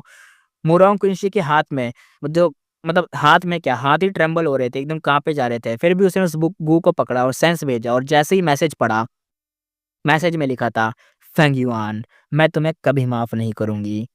मैसेज पढ़ा लेकिन मैसेज बताया नहीं गया उसमें लिखा क्या था। बस उसने यही लाइन बोली कि फेंगयुआन मैं तुम्हें कभी माफ़ नहीं करूँगी। यानी भाई फेंगयुआन ने उँगली कर दी है और फेंगयुआन ने लिख भी दिया होगा कि ये मैं हूँ। उसकी आवाज़ दर्द और नफ़रत से भरी हुई थी। इमोर्टस के दिल भी हिल गए। उसके मुँह से एकदम खून निकल गया। वो मुँह से एकदम खून उगल के बैठी हुई एकदम बेहोश हो गई। एल्डर्स ने तुरंत ही उसे कैच करा। बॉडी इंजर्ड नहीं थी, दिल टूट गया था, इसलिए मुँह से खून निकला था। उन्होंने डिसाइड किया कि इस वक़्त इसे जगाना ठीक नहीं है, ले चलो। फिर तीनों ने मैसेज को डिटेल में चेक करा। मैसेज में क्लियरली युंग लियान की लास्ट बैटल रिकॉर्ड थी। वो एक एशियन स्वॉर्ड ड्रैगन से लड़ रहा था। इमॉर्टल क्लियर मूव यूज़ करता है, अल्ट्रा स्ट्रॉन्ग डिफेंस, जिसको मतलब एक तरीके से अल्ट्रा स्ट्रॉन्ग डिफेंस था, लेकिन वो डिफेंस में पता क्या था, रिफ्लेक्शन भी था। एक रिफ्लेक्शन एबिलिटी थी, यानी मैंने जो अटैक करा वो अटैक उसके ड्रैगन के ऊपर लगा नहीं और ड्रैगन पे अटैक लगने के बजाय वो अटैक मेरे पे ही आ गया। तीनों के मन में तुरंत ही एक ही नाम याद आया, लियू गुआंगी। बट कनेक्शन क्या था, आगे पढ़ते ही समझ आया। फाइट के एंड में Asian sword dragon human form लिया और वो लियू गुआंगी ही था। और फिर उसने युंग लियान को फाइनल स्ट्राइक दिया। युंग लियान लास्ट मोमेंट में चिल्लाया। युंग लियान कहता है, हमारी कोई दुश्मनी नहीं थी, फिर भी मुझे मार रहे हो क्यों? लियू गुआंगी कोल्ड टोन में कहता है, बैड लक, बैड लक, और घोस्ट बनने का चांस भी नहीं मिलेगा तुझे। और हाँ, लियू गुआंगी सिर्फ एक अलाइज़ है, मेरा असली नाम है फेंगयुआन। ओके, तो फेंगयुआन ने यहाँ बता दिया कि लियू गुआंगी तो एक उसका एक बंदा है और मैं फेंगयुआन हूँ। अच्छा, मुझे लगता है कि जो अपना हेवेली क्वार्टर्स ने जो ढिंढोरा पीटा था, जिससे फेंगयुआन की आइडेंटिटी पता लग गई थी, मुझे लग रहा है कि बहुत जगह पता लग गई है, लेकिन कहीं-कहीं पे पता नहीं लगी है। यानी साउथर्न बॉर्डर में तो देखो उसकी आइडेंटिटी फैल चुकी है, क्योंकि सबको पता है ली गुआंग फेंगयुआन है। कैसे पता है? वू योंग, भाई वू योंग ने उँगली करी है ना, वू योंग को पता है कि फेंगयुआन ही ली गुआंगी है, तो वू योंग ने साउथर्न बॉर्डर में तो बात कर दी है, तो वहाँ तो पता चल गई होगी। रही बात शायद नॉर्थर्न प्लेन्स में, तो शायद नॉर्थर्न प्लेन्स के अंदर नहीं पता, और तभी तो वो सिक्स्थ ईयर कह रहा था कि अरे नॉर्थर्न प्लेन्स नहीं यार, वहाँ पे तुम वांटेड हो, लेकिन फेंगयुआन ने बोला मैं तो चला। अच्छा, तो वो इसको ही मारने जा रहा था। आगे देखते हैं। युंगलियान मरते-मरते कहता है, फेंग युआन। उसकी आँखों की रोशनी धीरे-धीरे बुझ गई, यानी भाई खत्म। फेंग युआन एकदम डोमिनेटिंग टोन में कहता है, मरने से पहले मेरा नाम सुन लिया, तुम्हारी किस्मत समझ लो। फ्यूचर में मेरा नाम आसमान-ज़मीन में गूंजेगा। सारी दुनिया काँप उठेगी जब वो मेरा नाम सुनेगी। ये रिकॉर्डिंग इतनी ब्रूटल थी कि मूरोंग इमॉर्टल के जो मतलब मूरोंग इमॉर्टल जो थे, यानी ये जो मू ट्राइब, जो भी ट्राइब होगी, इस ट्राइब के जितने भी लोग थे हिल गए। तो लिu गुआंग ही फेंग युआन है, ये दोनों एक ही आदमी हैं, तो ये लोग समझ गए थे। वो हमारे युंगलियान को मार गया, ये मुरोंग ट्राइब की सीधी बेइज्जती है। एक इमॉर्टल गुस्से में भाई हिल गया और उसने कुछ ज़्यादा बोला नहीं, बस उसने एक ही चीज़ पूछी, तुम दोनों चुप क्यों हो? ये सब देखने के बाद बाकी दोनों से पूछा। और जो दोनों थे, यानी देखो तीनों ही देख रहे थे इस मैसेज को अच्छे से, लेकिन दोनों जो पीछे थे वो चुप थे, और ये बंदा ही बोले जा रहा है कि ये हमारी बेइज्जती है, इसको छोड़ेंगे नहीं। लेकिन वो फिर लास्ट में पूछता है कि तुम दोनों क्यों चुप हो? तो 2 मुरोंगू इमॉर्टल जो थे, एक दूसरे की तरफ देखा, फिर एक ने कामली बोला, फेंगयुआन कोई सिंपल आदमी नहीं है। वही अदरवर्ल्डली डीमन है जिसने 88 ट्रायंग बिल्डिंग को तोड़ दिया। वही ल्यू गुआंगी है जिसने रिवर्स फ्लो रिवर को सबड्यू करा। रैंक 8 लेवल का मॉन्स्टर है वो। उसने ल्यू ट्राइब और ल्यू एक एक तरीके से लुई ट्राइब और ल्यू ट्राइब दोनों को ऑफेंड किया, पर आज देखो अरेस्ट वारंट देने के बाद भी दोनों ट्राइब चुपचाप हो गए, कुछ दोनों ही नहीं कर पाए। उनमें हिम्मत नहीं कि वो फेंगयुआन से पंगा ले। हमारी मोरोंग ट्राइब का तो क्या ही होगा, खुद ही सोचो तुम। गुस्से वाला जो इमोर्टल था उसकी आंखें फट गईं, बोलते क्या होगा? हम जायंट सन के डिसेंडेंट हैं, हुआंगजिन ट्राइब के ब्लड हैं, एक अदरवर्ल्डली डीमन से हम डरेंगे? हम रिवेंज लेंगे, नॉर्थर्न प्लेन्स राइटियस पाथ का पावर दिखाएंगे। दूसरे दोनों इमोर्टल्स एक दूसरे को मतलब एक दूसरे को लुक देते हैं और फिर एक सीक्रेट वॉइस चैट करते हैं। कहते हैं, मोरोंग शिंगशैंग अभी भी उठा है, इम्पल्सिव है। और दूसरा कहता है, अरे छोड़ो इसको, ये मैटर सिंपल नहीं है। ये शादी सिर्फ मोरोंग ट्राइब का नहीं, लॉन्गेविटी हेवन का भी एक पॉलिटिकल मूव था। अगर हमने गलत हैंडल किया तो पूरा नॉर्थर्न प्लेन्स हिल सकता है। हम रैंक 6 एक तरीके से नोबडीज़ हैं। इस भवंडर में कैसे ही घुस जाएँगे हम, छोड़ो हटाओ। लाश भी नहीं मिलेगी, हम इन चक्करों में क्या ही पड़ गए। तभी दूसरा कहता है, फिलहाल अर्जेंट काम ये है कि ये मैसेज और complete situation first supreme Elder को रिपोर्ट करते हैं। देखते हैं कि उस मतलब यहाँ पे जो लाश भी नहीं बची है, जो भी नहीं बचा है, जो भी है कुछ क्या करना है इस सब चीज़ों का। सीन यहाँ पे शिफ्ट होता है। सीन यहाँ पे दिखाया जाता है लांग या ब्लेसलैंड के अंदर, क्लाउड सिटी के अंदर। एक सूट सीक्रेट रूम में फेंग युआन कुशन पर क्रॉस लेग्ड बैठा था। आईज़ एकदम टाइटली एकदम बंद थी। उसका पूरा ध्यान सवेनियर इमॉर्टल प्राइमेसी के अंदर था, लॉक्ड था। सेंटर में फ्लोट कर रही थी क्लीन सोल इमॉर्टल गो।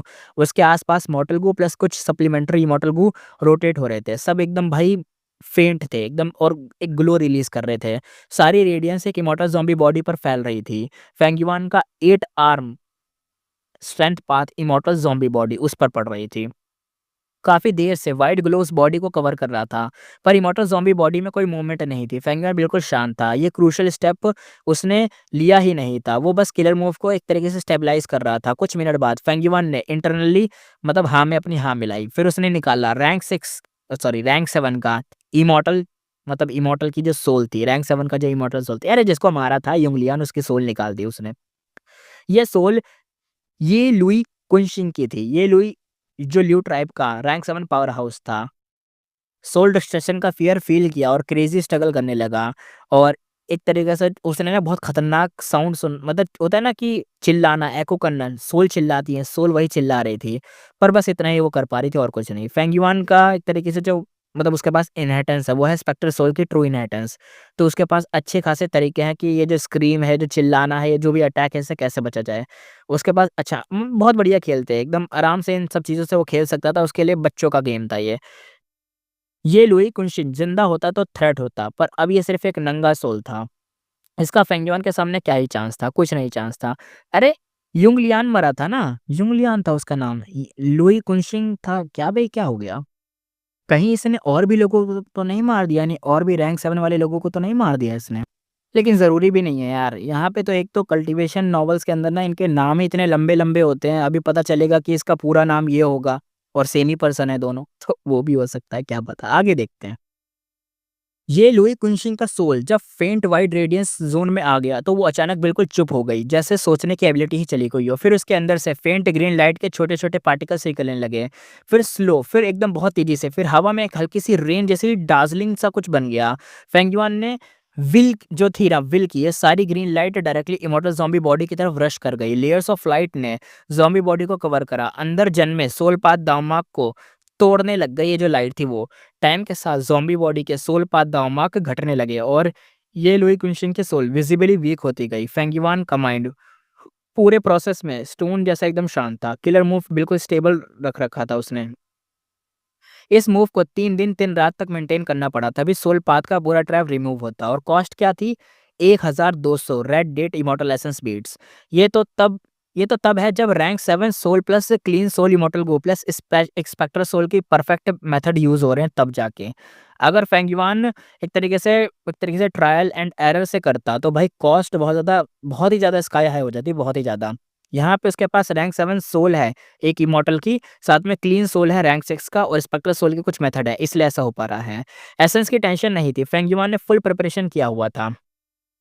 3 दिन 3 रात गुजरे, फेंग युआन ने किलर मूव स्टॉप करा, क्विकली कैलकुलेशन स्टार्ट करी। 1300 प्लस एसेंस लग गए थे और वो भी तब जब कुछ स्टेप में इमॉर्टल गूस से रिप्लेस किए गए थे तब भी। Immortal essence storage almost empty हो गया था, पर फेंग युआन खुश था। उसने परसीवेबल दाव इमॉर्टल गू एक्टिवेट करा और दाव मार्क को चेक करा कि है कि नहीं। फेस पर सेटिस्फेक्शन आ गया। वो कहता है फाइनली खत्म हो गया, soul path trap completely remove हो गया है। ये प्रॉब्लम उसे बहुत टाइम से टॉर्चर कर रही थी और फाइनली आज सॉल्व हो गई। पर फिर भी फेंग युआन अलर्ट रहा। अपनी सोल एंटर करने से पहले उसने और गू इमॉर्टल सोल से टेस्ट करवाया ताकि कुछ मरना है तो वो सारी मरे, मैं क्यों मरूं। तब जाके फेंग युआन ने अपने सोल ज़ॉम्बी बॉडी में मूव करी और ज़ॉम्बी बॉडी ने अपनी आंखें खोली और धीरे से खड़ा हुआ। फेंग युआन ने अपनी 8 आर्म वाली जो बॉडी थी उसको थोड़ा सा स्ट्रेच करा, देखा और कहा फाइनली अपना मेन बॉडी फिर से मैं यूज़ कर सकता हूँ। उसकी टोन में पूरा नॉस्टैल्जिया था। उसने अपना स्टमक एरिया टच करा, वहाँ सिर्फ रैंक 5 प्राइमेसी बचा था। पहले जो rank 6 strength path dead primacy था, वो क्रम्बल या होके टूट चुका था। स्ट्रेंथ पाथ दामाक डायरेक्टली बॉडी में शिफ्ट हो गए थे, इसलिए ज़ॉम्बी बॉडी अब एक तरीके से सच में rank 6 strength path immortal material बन चुकी थी। रैंक 6 वाला डेड प्राइमेसी सेकंड प्राइमेसी गू यूज़ करके बना था। और रैंक 5 पीक स्टेज वाला उसका ओरिजिनल प्राइमेसी था और उसी ओरिजिनल प्राइमेसी में स्प्रिंग ऑटम सिगाडा अभी भी सील्ड था। प्राइमेसी की पर्पल एक तरह की जो पर्पल क्रिस्टल वॉल थी क्रैक से बनी हुई थी क्योंकि रैंक 6 इमॉर्टल गू का प्रेशर मॉडर्न प्राइमेसी के लिए बहुत ज़्यादा होता है और इसलिए प्रेशर पड़ रहा था। पर फेंगयुआन को कोई टेंशन नहीं थी, पहले हैंडल कर लेता था और अब तो शैडो सेट इनहेरिटेंस के साथ वो और ईज़ी ये काम कर सकता है, यानी कोई ज़्यादा बड़ी दिक्कत वाली बात नहीं थी उसके लिए। फेंगयुआन स्प्रिंग ऑटम सिगाडा को कभी नहीं छोड़ने वाला था, लेकिन अभी उसके अंदर हेवेंसविल भरा हुआ था और उसे यूज़ करने से पहले वो सबको रिमूव करना भी पड़ेगा। पहले पुराने तरीके से रैंक 6 स्प्रिंग ऑटम सिगाडा पाना भी फेंगयुआन के लिए रियल गोल नहीं था। उसका नेक्स्ट टारगेट था रैंक 7 स्प्रिंग ऑटम सिगाडा को रिफाइन करना। पर उससे पहले एक और स्टेप था, रैंक 7 से पहले इस बॉडी को रैंक 6 पर एडवांस करना होगा। यानी अभी जो रैंक 5 की बॉडी है उसके पास, तो उसको रैंक 6 बनाना पड़ेगा। ये उसका ओरिजिनल प्लान था, रैंक 6 टाइम पाथ गू इमॉर्टल बनना। क्लीन सोल के प्रोसेस के बाद फेंगयुआन अपनी सोल वापस सवीनर इमॉर्टल बॉडी में लौटाता है और ज़ॉम्बी बॉडी को अभी भी फॉर्मेशन में सप्रेस रखा क्योंकि उसमें स्प्रिंग ऑटम सिगाडा था जिसमें हेवेंसवेल था, वरना उंगली हो जाएगी ना हेवेंसवेल की, इसलिए। अब देखते हैं आगे, फेंगयुआन टेस्ट करता है विज़डम गू को। एक्साइटेड फीलिंग के साथ वो सीक्रेट रूम से निकला और सीधा विज़डम गू की डायरेक्शन में उड़ गया। हू इमॉर्टल बेसलैंड के मतलब एक तरीके से फॉल के बाद हेरी मैन विज़डम गू को सीक्रेटली लांगिया बेसलैंड में ले आए थे। तब से लांगिया लैंडस्पिट ही उसे पाल पोस रहा था। फेंगयुआन जैसे ही वहां पहुंचा, लांगिया लैंडस्पिट उसे मिलने आया और थोड़ा सा वियर्ड एक्सप्रेशन के साथ आया था। लांगिया लैंडस्पिट कहता है, फेंगयुआन किसी ने तुम्हें फ्रेम किया है क्या? फेंगयुआन कहता है, क्या हुआ? लैंडस्पिट हंसी के साथ कहता है, युंग लियान मर गया। बैटलफील्ड में एक क्लू मिला है जिसमें सीधा तुम्हारा नाम आ रहा है और तुम्हारी ल्यू गुआंग वाली आइडेंटिटी पूरी एक्सपोज हो गई है। अब सिर्फ नॉर्थल प्लेन्स नहीं, पूरे 5 रीजन का इमॉर्टल वर्ल्ड शॉक में है। फेंगयुआन शांत रहा, उसके पास ऑलरेडी काफ़ी रैंक 7 सोल थे, जैसे ये लुई कुनशिंग की सोल थी, कुइबो की सोल थी, लिू योंग की सोल थी, मा होंगिन की सोल थी, इवन हाई चेंग की भी सोल थी। इसलिए उसे किसी को पर्सनली जाकर मारने की ज़रूरत ही नहीं थी। सिक्स थेर को पहले डाउट था कि फेंगयुआन किसी रैंक 7 को किल करने जाएगा, पर फेंगयुआन ने क्लियरली बोला था कि सब कंट्रोल में है। वो बाहर फाइट नहीं चाहता था, सिर्फ टाइम चाहिए था ताकि वो अपने आप को स्ट्रांग बना सके। डिटेल सुनने के बाद फेंगयुआन ने क्विकली कंक्लूजन निकाला। वो कहता है, ये डेफिनेटली हेवनली कोड का काम है। लॉन्गेविटी हेवन ने युंग लियान कुंगशी की शादी को अप्रूव किया होगा पॉलिटिकली यूनाइट के लिए। हेवनली कोर्ट इसको कभी सक्सेसफुल होने ही नहीं देगा, तो नेचुरली उन्होंने प्लान को तोड़ दिया। ओके, तो फेंगयुआन ने नहीं मारा, असल में किसी और ने मारा है। 1 मिनट, फिर वो ड्रैगन कौन था? Duke long. आगे देखते हैं। लांग या लैंडस्पेड कहता है, सही एनालिसिस है तुम्हारा। अब longevity heaven full angry mode में है। नया साउथ डेसोलेशन इमॉर्टल या हुआंग ओपनली बोल रहा है कि वो तुम्हें पकड़ कर पनिश करेगा। अब तुम सिर्फ राइवटियस पाथ के नहीं, डेमोनिक पाथ, लोन इमॉर्टल के भी एनिमी बन चुके हो। फेंगयुआन ने बस एक उनकी तरफ मतलब ऐसे बोला कि यार क्या बोलूँ, ये तो लॉजिक ही है, साफ सी बात है। ऐसा कौन मतलब ये कोई नई बात नहीं है यार, पहले भी लोग उसके पीछे पड़े हुए थे, कोई नई बात नहीं है। रिवर्स फ्लो रिवर बैटल्स से उसने राइटियस पाथ को ऑफेंड किया था, ओल्ड एंसेस्टर शुहू को ऑफेंड करके डेमोनिक पाथ को भी ऑफेंड कर दिया था और अब युंग लियान के नाम पे भाई लोन इमॉर्टल भी ऑफेंड हो गए। तो बस लोन इमॉर्टल इस लिस्ट में और जुड़ गए हैं, बाकी सब तो पहले से जुड़े हुए थे। लांग के लैंडस्पेड एक्साइटेड होते हुए कहता है, चलो चलो ये सब छोड़ो यार, जल्दी से ट्राई करो, क्या तुम विजडम लाइट समन कर सकते हो? फेंगयुआन कहता है, ओके, मैं भी तो इसी मोमेंट का इंतजार कर रहा था। अगर ये सक्सीड हुआ तो उसकी ग्रोथ रॉकेट स्पीड से बढ़ जाएगी। फेंगयुआन ग्राउंड पर क्रॉस लेग्ड बैठा था और अपने इमॉर्टल प्राइमेसी में giant 8 arm immortal zombie body को बाहर निकाला। लांगे लैंडस्पेड की आंखों के सामने फेंगयुआन ने अपनी सोल मूव करके ज़ॉम्बी बॉडी में एंटर करी। ज़ॉम्बी बॉडी की आंखें धीरे से खुली, वो खड़ा हुआ और फेंगयुआन ने ग्लैंस सवेनर इमॉर्टल बॉडी पर डालकर सीधा विजडम गू की तरफ टर्न लिया। फेंगयुआन अपनी एकदम घोड़े जैसी आवाज में कहता है, विजडम गू, क्या तुमने हमारा एग्रीमेंट याद है ना? विजडम गू अभी तक मतलब इधर उधर फ्लाई करके प्ले कर रहा था, पर ये सुनते ही वो सडनली एक जगह पर रुक गया, हवा में फ्लोट करता हुआ फेंगयुआन के सामने आ गया, एकदम उसकी तरफ देखने लगा। टाइम स्लो फेज में एकदम पास हो रहा था। फेंगयुआन ने भी बिना कुछ मतलब सांस की एकदम कुछ लिए यार सीधा ही घुस गया, उसने भी फील करा। विजडम को थोड़ा सा अनकन्विंस्ड लग रहा था। वो फेंगयुआन के अराउंड सर्कल में घूमने लगा, बार बार बहुत ध्यान से ऑब्जर्व करने लगा कि ये फेंगयुआन ही है ना, कोई और है। फिर वो एक बड़े लीफ पर जाकर रेस्ट हुआ और तब विजडम की बॉडी से एक मल्टी कलर्ड लाइट बूम होके निकली और स्लोली ग्रो होती हुई, स्प्रेड होती हुई बाहर आई और फिर पता चलता है यही थी लाइट ऑफ विजडम। फेंगयुआन एकदम से भाई खुश हो गया, वो कहता है सक्सेस, फाइनली सक्सीड हो गया। लांगे लैंडस्पेड लिटरली स्टैचू बन गया। उसने पहली बार जिंदगी में, पहली बार अपने मतलब जब वो ज़िंदा भी था ना, तब से आज तक उसने कभी लाइट ऑफ विज़डम नहीं देखी थी। लाइट ऑफ विज़डम, सच में लाइट ऑफ विज़डम है, और वो देख के हिल गया था। जैसे ही वो लाइट के पास गया, उसके थॉट्स सुपर शार्प हो गए। एक मोमेंट के लिए अल्ट्रा इंटेलिजेंट बन गया भाई। एकदम से भाई इतनी इंटेलिजेंस आ गई कि भाई गॉड हो गया बिल्कुल। फिर तुरंत ही डर के मारे पीछे हट गया और भाई बड़ी खतरनाक नज़रों से भाई फेंग युआन की तरफ देखा। कहता है, फेंग युआन ने लाइट ऑफ विज़डम समन कर ली। भाई ये तो अनबिलीवेबल है। शॉक के बाद उसका एक्सप्रेशन कॉम्प्लेक्स हो गया। पुरानी मेमोरीज फ्लैश हुई। कुछ साल पहले ये बंदा सिर्फ एक मॉर्टल गो मास्टर था। लांगिया ब्लेसलैंड में पहली बार आया था। एक छोटा-सा नोबडी जिसे कोई जानता नहीं था, और आज एक गो इमॉर्टल, एक 5 रीजन में इनफेमस बंदा, रैंक 8 लेवल के मॉन्स्टर से लड़ने की पावर रखने वाला, लाइट ऑफ विज़डम को समन करने वाला, फुल कंट्रोल करने वाला, और ऊपर से शैडो सेट का फुल इनहेरिटेंस पाने वाला, स्पेक्टर सोल का सेकंड, उसके बाद शैडो सेट का न्यू लीडर। बहुत बड़ी बात थी। लांगे लैंडस्पीड को रियलाइज़ हुआ कि इस बंदे का जो फ्यूचर है, मतलब प्रेडिक्ट करना इम्पॉसिबल है। वो किसी भी हाइट तक जा सकता है, नो लिमिट्स। फेंग युआन ने अपनी एक जो हँसी थी उसको कंट्रोल करा और लंबी सी साँस ली और कहा, विज़डम को थोड़ा रुक जाओ, मैं ब्रेक लेता हूँ। लाइट धीरे-धीरे से श्रिंक होना हुई और फिर गायब हो गई। फिर फेंग युआन ने कहा, चलो फिर से, और next moment light of wisdom फिर से आ गई। फेंग युआन ने फीस्ट को टाइट करा, पूरा एक्साइटमेंट में भर गया। लाइट ऑफ विज़डम भाई परमानेंट एक्सेस था उसके पास, कन्फर्मेशन मिल चुका था। अब जब तक कोई ह्यूज एक्सीडेंट ना हो, फेंग युआन इस पावर को हमेशा यूज़ कर सकता था। फेंग युआन ने लांग लैंडस्पीड की तरफ टर्न लेकर स्माइल करी, कहा, first supreme Elder, inheritance exchange करें अब? सही बात है, अब तो किसी भी इनकम्प्लीट चीज़ को कंप्लीट कर सकता है। लांग लैंडस्पीड अंदर से फेंग युआन की क्लैरिटी और ये जो कंपोज़र था, इससे देखकर इम्प्रेस्ड हो गया। वो कहता है, ओके। एक मोमेंट में वो थोड़ा-सा हेजिटेट भी नहीं हुआ, क्योंकि फ़ायदे तो उसका ही है ना। पहले वाला लैंडस्पीड सिर्फ रिफाइनमेंट पाथ में इंटरेस्टेड होता, पर अब वाला वर्ज़न हेरी मैन डोमिनेशन का ड्रीम देख रहा था, और फेंग युआन के पास रखे इनहेरिटेंस, स्पेशली स्पेक्ट्रा सोल का ट्रू इनहेरिटेंस, उसके लिए प्राइसलेस था। लांग एसेट को पावरफुल बनाने के लिए मैक्सिमम इनहेरिटेंस चाहिए थे, और फेंग युआन भाई एक तरीके से गोल्ड माइन था उसके लिए।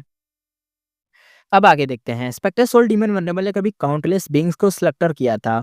पूरे हिस्ट्री का सबसे किलिंग नेचर वाला वनरेबल था, और उसका soul path true inheritance naturally insane level का था। लांग इस सेट को मिल जाए तो भाई सारे गैप्स फिल हो जाएंगे, और भाई तो जो चाहता है कि हम बनाएंगे हेरी मैन की आर्मी और दुनिया पे कब्जा करेंगे, ये वही सोच वाला बंदा था। एक typical Bollywood Hollywood villain type सोच इसकी वैसे ही टाइप का था।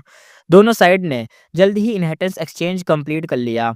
फेंगयुआन को मिल गया लांग सेट का ऑलमोस्ट कंप्लीट इनहेरिटेंस सेट, और पूरा सेल्फ लक ट्रू इनहेरिटेंस, और लॉन्ग हेयर सेक्टर का रिफाइनमेंट पाथ ट्रू इनहेरिटेंस, और लांग लैंड स्पीड को मिला था स्पेक्टर सोल का ट्रू इनहेरिटेंस, लिमिटलेस का ट्रू इनहेरिटेंस, रेड लोटस का ट्रू इनहेरिटेंस, पैराडाइज अर्थ का ट्रू इनहेरिटेंस, और शैडो सेट के काउंटलेस हाई ग्रेड इनहेरिटेंस। अब ये सब दे दिया क्या इसको? वैल्यू के हिसाब से देखा जाए तो फेंगयुआन ने ज़्यादा दिया था, इसलिए कंपनसेट करने के लिए लांग या लैंडस्पीड ने लुओपो वैली वापस फेंगयुआन को दे दिया था। अब फेंगयुआन दुनिया का पब्लिक एनिमी बन चुका था, और इतने सारे रिस्की इवेंट के बाद लांग या लैंडस्पीड का ट्रस्ट भी उस पर काफ़ी मतलब बढ़ चुका था। लैंडस्पीड का सीक्रेट थॉट ये था कि फेंगयुआन अब हमारा ही बंदा हो चुका है। लुओपो वैली उसे दे दिया जाए तो क्या हो गया, कोई दिक्कत नहीं है। हमारे हीरी मैन वैसे भी यूज़ कर ही तो सकते हैं उस चीज़ को, कोई नहीं। फेंगयुआन के साइड से वो पहले ही सेल्फ लक इनहेरिटेंस का पार्ट रख चुका था। अब उसे पूरा कोर मिल गया था। जायंट सन के 3 ग्रेट इनहेरिटेंस में से एक पूरी एसेंस उसे मिल चुकी थी। लॉन्ग हेयर सेक्टर का रिफाइनिंग इनहेरिटेंस मोस्टली हेरेमैन style heaven and earth refining था। फेंगयुआन के लिए डायरेक्टली हेल्पफुल नहीं था। यानी जो उसे इनहेरिटेंस मिला था लॉन्ग हेयर सेक्टर का रिफाइनमेंट पाथ का इनहेरिटेंस, जो सबसे ग्रेट रिफाइनमेंट पाथ का एक्सपर्ट माना जाता था पूरी हिस्ट्री में, लॉन्ग हेयर सेक्टर, उसका इनहेरिटेंस तो मिल गया, लेकिन यार वो haven and earth refinement method है, और हेवन एंड अर्थ यानी हेवन और अर्थ जोड़ दिया जाए तो फेंगयुआन के लिए वही दिमाग खराब कर देगा, क्योंकि भाई वहाँ हेवंसविल है इसलिए। ट्रेड में दोनों साइड से फेंगयुआन ने मतलब इनहेरिटेंस तो दे दिए थे, लेकिन देखा जाए तो नुकसान तो फेंगयुआन का नज़र आ रहा था। सिर्फ एक इनहेरिटेंस से एक्सचेंज किए थे, कोई इमॉर्टल को इंक्लूड नहीं था। नेचुरली फेंगयुआन कुछ इमॉर्टल को लेना चाहता था, जैसे heavenly essence, treasure, imperial lotus etcetera, but long land speed immortal को सेल करने में एक तरीके से इंसेनली स्ट्रिक्ट था, वो ना ही करेगा। फेंगयुआन वहां से गया नहीं, वो सीधा लाइट ऑफ विजडम में बैठ गया और डीप थिंकिंग स्टार्ट कर दी। ये देखकर लांग या लैंडस्पीड थोड़ा सा सैड होकर साइड में हट गया। अब जब फेंगयुआन के पास लाइट ऑफ विजडम का फुल एक्सेस वापस आ चुका था, तो उसकी थिंकिंग स्पीड और क्लैरिटी और डिडक्शन भाई सब गॉड लेवल बन चुके थे। विजडम पाथ के मेथड्स कंसिस्टेंटली ट्रिगर हो रहे थे, थॉट्स सुपर फास्ट कोलाइड हो रहे थे। अफेक्शन इमॉर्टल को प्लस सेल्फ लव इमॉर्टल को से बनने वाला किलर मूव फेंगयुआन को भाई इमॉर्टल लेवल की विल सप्लाई दे रहा था। यानी विल की तो कमी नहीं है भाई के पास, भाई क्या बोले, अब गॉड बन चुका है भाई अपना, एंडलेस सप्लाई है उसके पास। इस कॉम्बो से लाइट ऑफ विज़डम अपना फुल पोटेंशियल अनलीश कर रहा था और कुछ ही वक्त में फेंग युआन को एक परफेक्ट आंसर मिला। Immortal killer move, ghost official garment. Garment चड्डी, स्पेक्टर सोल ट्रू इनहेरिटेंस का हाई ग्रेड डिफेंसिव सेट काम का था, और काम उसका ये था कि हेवेंसविल की इनहेरिटेंस कह रहा हूँ, हेवेंसविल की इंटरफेरेंस को ब्लॉक करना, यानी जो उंगली करता रहता है ना हेवेंसविल, उसको ब्लॉक करना, दूसरे गू इमॉर्टल के डिडक्शन से बचाना, ये दोनों चीजें थी। इनके 4 लेवल होते हैं, रैंक 6, रैंक 7, रैंक 8 और रैंक 9। फेंगयुआ ने विजडम लाइट की हेल्प से किलर मूव को मॉडिफाई कर दिया था। अब वो बिना ओरिजिनल कोर इमॉर्टल गू के भी रिप्लेसमेंट इमॉर्टल गू यूज करके इस मूव को एक्टिवेट कर सकता था, जिससे भाई बच जाएगा किससे, हेवेंसफील की उंगली से बच जाएगा। और दूसरे जो इमॉर्टल से डिडक्शन में लगे रहते हैं, पता करते रहते हैं कहाँ भागा कहाँ है, फेरी जीवी भी लगी रहती है, हेवनली कोड भी लगा रहता है, सब लगे रहते हैं, तो उन सब चीज़ों से वो बच जाएगा नेचुरली। पहले वो किससे बचता था, उसके पास डार्क लिमिट इमॉर्टल गू था ना, जिसकी वजह से वो बच जाता था, लेकिन अब उसकी भी जरूरत नहीं है। भाई के पास एक मेथड है, बस उसे यूज करना और भाई बच जाएगा, जिसका नाम था घोस्ट ऑफिशियल गारमेंट चड्डी। अंडर और जोड़ दे तो अंडर गारमेंट बन जाए, मजा आ जाए। छोड़ो आगे देखते हैं। फेंगयुआन ने घोस्ट ऑफिशियल गारमेंट का मॉडिफाइड वर्जन फाइनली एक्टिवेट कर लिया। कोर में अब rank 7 change soul immortal Gu plus rank 6 clean soul immortal Gu थे, और कई फेल्स के बाद ये मूव चल पाया, और वो अपने सवेनर इमॉर्टल सोल बॉडी में निकल कर बाहर ले आया, और उसकी सोल हवा में फ्लोट हो रही थी, काफ़ी थिन थी, काफ़ी वीक थी। Burning soul bursting luck use करने से फाउंडेशन बार बार घट रहा था। अब बस 100 मैन सोल बच गया था, यानी बस 100 मैन सोल, यानी 100 लेवल कह रहा हूँ, सॉरी 100 लोगों की सोल के बराबर उसकी सोल बची थी। पर अब उस सोल पर एक एक तरीके का वाइड और लंबी स्लीव वाला कुछ फ्लोर टचिंग घोस्ट रोप पहना हुआ ऐसा लग रहा था, यानी ऐसा लग रहा था फेंगयुआ ने ना कोई रोप पहना हुआ है, एक तरीके का होता नहीं है जो वो सुपरमैन लोग पीछे से टांग लेते हैं, चोगा टाइप का, वैसे टाइप का, जैसे कहते नहीं है वो जो वन पंच मैन में जो अपना साइतामा उसके पीछे भी होता है एक चोगा टाइप का, वो जो क्लॉक होता है या रोप जो भी कह लो, उस वैसे टाइप का कुछ था। ये killer move ghost official garment का मैनिफेस्टेशन था। इसका जर्नल नाम ये था घोस्ट ऑफिशियल गारमेंट, और इसके लेवल्स हैं रैंक 6 जो कि घोस्ट सोल्जर गारमेंट है, जो कि रैंक 6 का होता है। रैंक 7 पे आता है घोस्ट जर्नल गारमेंट, फिर रैंक 8 का आता है घोस्ट किंग गारमेंट, और रैंक 9 का आता है घोस्ट वनरेबल गारमेंट। अभी फेंगयुआन के पास क्या है, घोस्ट ऑफिशियल गारमेंट। ये शायद उसका सेकंड लेवल का है, रैंक 7 वाला होना चाहिए मेरे हिसाब से, तो ये होना चाहिए रैंक 6 का, पता नहीं देखेंगे। थ्योरी के हिसाब से रैंक 9 वर्जन रैंक 9 वनरेबल की डिडक्शन से भी ब्लॉक कर सका था, पर स्पेक्टर सोल ने कभी भी रैंक 9 वर्जन बनाया ही नहीं, उसे ज़रूरत ही नहीं होती थी। वो डीमन वनरेबल था, सीधा मार देता था, डिडक्शन से बचने का क्या सही बात है, सीधा मार दो, क्या बचने में है, क्या ये सब करेंगे उँगली। स्पेक्टर सोल का हाईएस्ट वर्जन रैंक 8 था। फेंगयुआन ने अपनी सोल इंस्पेक्ट की और कंफ्यूज हो गया। वो कहता है ये रैंक 6 घोस्ट सोल्जर गारमेंट क्यों है? कोर तो रैंक 7 था, ये घोस्ट जनरल गारमेंट होना चाहिए था ना। एक मोमेंट के लिए उसने सोचा शायद मॉडिफिकेशन की वजह से ऐसा हुआ, पर फिर तुरंत ही उसे मतलब डिनाई कर दिया। वो कहता है लाइट ऑफ विजडम के साथ किया मॉडिफिकेशन गलत थोड़ी ना हो सकता है। फिर उसने रीजंस को समझ लिया। घोस्ट रोप के नीचे एक और लेयर थी। अगर ghost soldier garment hemp clock जैसा एक तरीके से सस्ता लग रहा था, और नीचे वाली लेयर में सिल्क स्मूथ कॉम्पैक्ट चीज लगी हुई थी, वो लेयर और कुछ नहीं rank 9 killer move ghostly concealment के दाव मार्क थे, और रैंक 6 का रोब रैंक 9 कंसीलमेंट के लेयर के नीचे नेचुरली सप्रेस्ड हो जाएगा। हायरार्की मैटर करती है, रैंक 9 रैंक 7 फिर रैंक 6, यानी वही बात हो गई कि ये जो उसने बनाया ना, ये जो चोगा टाइप का, ये जो चोगा है ये सप्रेस थोड़ी ना कर पाएगा घोस्टली कंसीलमेंट को। घोस्टली कंसीलमेंट फेंगयुआन के ऊपर लगी हुई है इसलिए, तो ये चोगा है, ये चोगा घोंसली कंसीलमेंट के ऊपर लगा हुआ है, शायद इस वजह से रीजन हो सकता है कि ये रैंक 7 या मतलब जो भी हो, ये रैंक 6 या रैंक 7 जो भी है, ये इसके ऊपर था, नीचे नहीं। नीचे अपना घोंसली कंसीलमेंट है, मेन लेयर घोंसली कंसीलमेंट की है। अब आगे देखते हैं। Original ghost official garment directly soul पर अटैच होता है।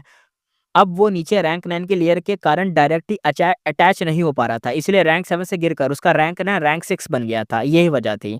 फेंगयुआन इस डिटेल तक एक तरीके से स्टम्बल होने की एक्सपेक्टेशन नहीं कर रहा था। सवेनर इमॉर्टल बॉडी के दामाक नॉन कॉन्फ्लिक्टिंग एबिलिटी ने उसे हमेशा एक तरीके से कंफर्ट दिया था, पर यहाँ इश्यू बॉडी का ही नहीं था, दो अलग अलग पाथ के कैरियर मूव का कॉन्फ्लिक्ट हो रहा था। यानी दावमा का कॉन्फ्लिक्ट तो था ही नहीं, क्योंकि दावमा का कॉन्फ्लिक्ट होता तो भाई को दिक्कत ही नहीं होती।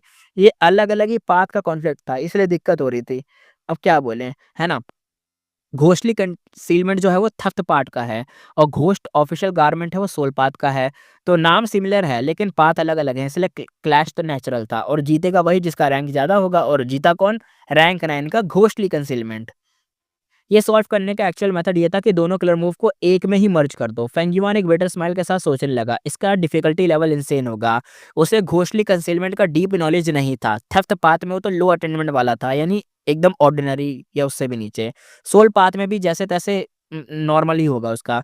किलर मूव रैंक 9 की कैटेगरी में था। लाइट ऑफ विजडम होने के बाद भी रिजल्ट रिड्यूस करने में 100,000 ईयर्स लग जाते और गारंटी भी नहीं होती, इसलिए दिक्कत थी। वो रैंक 8 बैटल स्ट्रेंथ रख सकता था, पर अभी वो रैंक 8 गो इमॉर्टल नहीं था इसलिए। तो वो कहता ठीक है चलो आगे बढ़ते हैं, कोई नहीं। फेंगिमान ने सोल वापस बॉडी में डाल दी और जो बाकी के फर्दर एक तरीके से इम्प्रूवमेंट थी उनको जो था वो करा और प्लान को ड्रॉप कर दिया कि बाद में देखा जाएगा, ये जो मर्ज करने वाला काम है। शैडो सेट की सारी इनहेरिटेंस उसके पास थी। लांगा सेट की भी ऑलमोस्ट ऑल इनहेरिटेंस उसके साथ एक्सचेंज हो चुकी थी। बस कुछ क्रूशियल सीक्रेट दोनों साइड से पर्पसली शेयर नहीं किए गए थे, जो कि नॉर्मल था।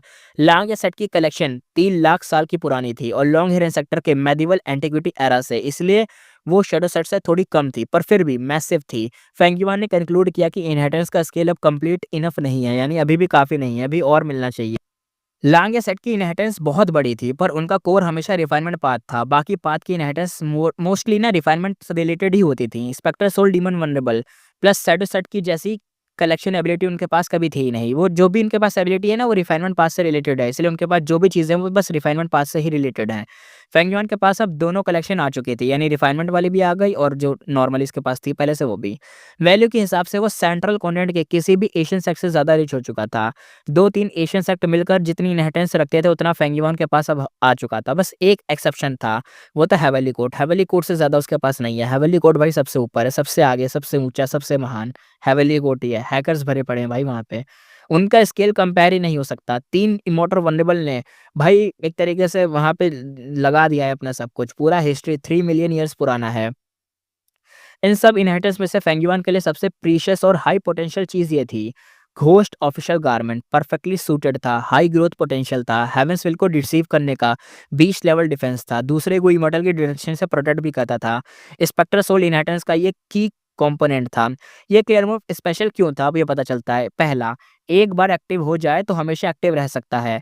ये ना तो इमॉर्टल एसेंस कंज्यूम करता है, कोई फाउंडेशन भी नहीं चाहिए, कुछ भी बर्न नहीं होता, कुछ भी खत्म नहीं होता, एकदम बढ़िया है। इसलिए भाई घोस्टली कंसीलमेंट बहुत बेहतरीन चीज़ है और जब तक सोल एग्जिस्ट करता है ये मूव भी डायरेक्ट अटैक से ब्रेक नहीं होगा, इन्फिनिट टाइम तक चल सकता है। और सबसे बेस्ट पार्ट, इसकी पावर सीधा सोल फाउंडेशन के लेवल के साथ ग्रो होती है। सोल बड़ी पावर बढ़ी, सोल वीक पावर वीक। इसलिए फेंगयुआ ने सोचा डार्क लिमिट इमॉर्टल को के बार-बार रिन्यू करना पड़ता था जब मेरे पास हुआ करता था। एस्केप के टाइम इतना बड़ा सर दर्द था क्या बताऊँ। घोस्ट ऑफिशियल गारमेंट जो कि घोस्टली कंसीलमेंट के साथ अब थोड़ा बहुत मिक्स है, ये ये सब काम मैं उसके ऊपर ही छोड़ देता हूँ, ये सब कर लेगा। और जैसे-जैसे मेरा सोल ग्रो करेगा, ये भी स्ट्रॉन्गर होता जाएगा। ये किलर मूव प्रैक्टिकल और सुपर यूज़फुल था। सोल पाथ के कुछ और मूव इसके कॉम्बो में यूज़ हो सकते थे, जैसे सोल शेकिंग फ्लैग और सोल शेकल। अगर ये दोनों ऐड कर ले तो बॉडी से बाहर निकली सोल के हाथ में फ्लैग प्लस चेन भी आ जाएँगे। सोल का ऑफेंस मोड भी ऑन हो जाएगा और स्पेक्टर सोल की इनहेरिटेंस का स्टाइल ऐसा ही था। सोल को फाइटर बना दो, लड़वा दो, सब जगह मार-काट लड़ाई रखो बस। पर फेंगयुआ ने एक्स्ट्रा मूव ड्रॉप कर दिए थे, सिर्फ घोस्ट ऑफिशियल गारमेंट को ही मेंटेन रखा था। घोस्ट ऑफिशियल गारमेंट टेस्ट करने के बाद फेंगयुआन फिर से लाइट ऑफ विज़डम में बैठ गया और अपनी सिचुएशन को डीप डाइव में एनालाइज़ करने लगा। कहता है, घोस्ट ऑफिशियल गारमेंट प्लस लांग या ब्लेसलैंड सेफ ज़ोन तो हैं। अगर हेवनली कोर्ट अटैक भी करे तो मैं एस्केप कर सकता हूँ। मेरा पहला रियल टारगेट है फेट इमॉर्टल गू को पूरी तरह से डिस्ट्रॉय करना। 10 साल, बस 10 साल बाद हेवनली कोर्ट फेट को फुली रिस्टोर कर लेगा। उसके बाद मेरे जीतने का कोई चांस ही नहीं, ज़ीरो हो जाएगा। ये फेंगयुआन का सबसे बड़ा प्रॉब्लम था। हेवनली कोर्ट की स्ट्रेंथ इंसेन है। सेंट्रल कॉन्टिनेंट में एंटर करना भी फेंगयुआन के लिए लाइफ रिस्किंग स्टेप था। अगर उन्होंने सिर्फ 2 रैंक 8 इमॉर्टल भेज दिए, फेंगयुआन की हालत ऐसे ही बिगड़ जाएगी। इवन विज़डम लाइट के साथ फेंगयुआन कोई परफेक्ट सॉल्यूशन नहीं ढूँढ पा रहा था।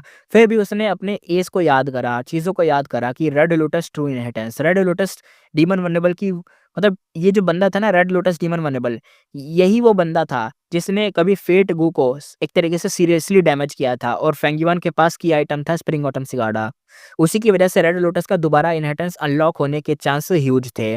फेंग युआन ने ऑलरेडी एक रेड लोटस टू इनहेरिटेंस तो यूज़ कर लिया था। हेवनली कोर्ट के रैंक 8 टाइम कल्टीवेटर लॉर्ड हुआंगशी को भी भाई मार दिया था। इसलिए उसे होप थे कि भाई बाकी भी अगर कोई होंगी तो वो ले लेगा, क्योंकि अब उँगली करने वाला हुआंगशी तो बचा नहीं, वो भी मर गया। इसलिए होप ये थे कि रेड लोटस की डीप एंड इनहेरिटेंस में फेट इमॉर्टल गू को डिस्ट्रॉय करने का कोई तो रियल क्लू होगा ही। हेवनली कोर्ट इसी फेट गू की वजह से आज तक मतलब अनशेकेबल था, यानी हिला तक नहीं भाई, एकदम टिका हुआ था। और स्टार कंस्टेलेशन की अरेंजमेंट्स के साथ उन्होंने 3 डीमन वल्नरेबल को एक तरीके से प्रेशर में भी मतलब 3 वल्नरेबल्स भी आए थे उसके टाइम में, उन सबको प्रेशर में भी सब कुछ रखा, अपना स्टेबल रखा, कुछ भी दिक्कत नहीं आई उनको और सह गए सब कुछ। देख रहे हो 3 वल्नरेबल भी कुछ नहीं उखाड़ पाए उसका। अब फेंग युआन का फ्यूचर इसी पॉइंट पर डिपेंड करता था। हेवनली कोर्ट पूरे वर्ल्ड में नंबर 1 फोर्स इसलिए था क्योंकि वो फेट इमॉर्टल गू पर डिपेंड करके हर एरा में इनविंसिबल बन जाते। इसलिए एक बात क्रिस्टल क्लियर थी कि ना फेट इमॉर्टल गू को तोड़ना बराबर हेवनली कोर्ट को हराना था। अगर फेंग युआन ने ये नहीं कर पाया तो 10 साल बाद हेवनली कोर्ट खुद उसकी जान लेने आ जाएगा। ये शैडो सेट की इनहेरिटेंस ने उसे पहले ही क्लियर बता दिया था कि अगर भाई वो अपने काम में कामयाब हो गए, यानी रिकवर करने में कामयाब हो गए फेट को, तो भाई तुम तो गए, वो तो अगला टारगेट तुम्हें ही बनाएंगे और फिर तुम कुछ उखाड़ भी नहीं पाओगे। अभी रेड लोटस इनहेरिटेंस लेने का टाइम गलत था। फेंग युआन ने काम माइंड से डिसाइड करा कि हेवनली कोर्ट एक बार स्लिप हुआ पर उन्हें ह्यूज इन्फॉर्मेशन मिल चुका है। अगले एनकाउंटर में वो ज़्यादा रैंक गेट इमॉर्टल या हैवी पावर भेजेंगे। इसलिए डायरेक्ट रेड लोटस के इनहेरिटेंस के पीछे जाना एक तरीके से सुसाइडल चीज़ होगी।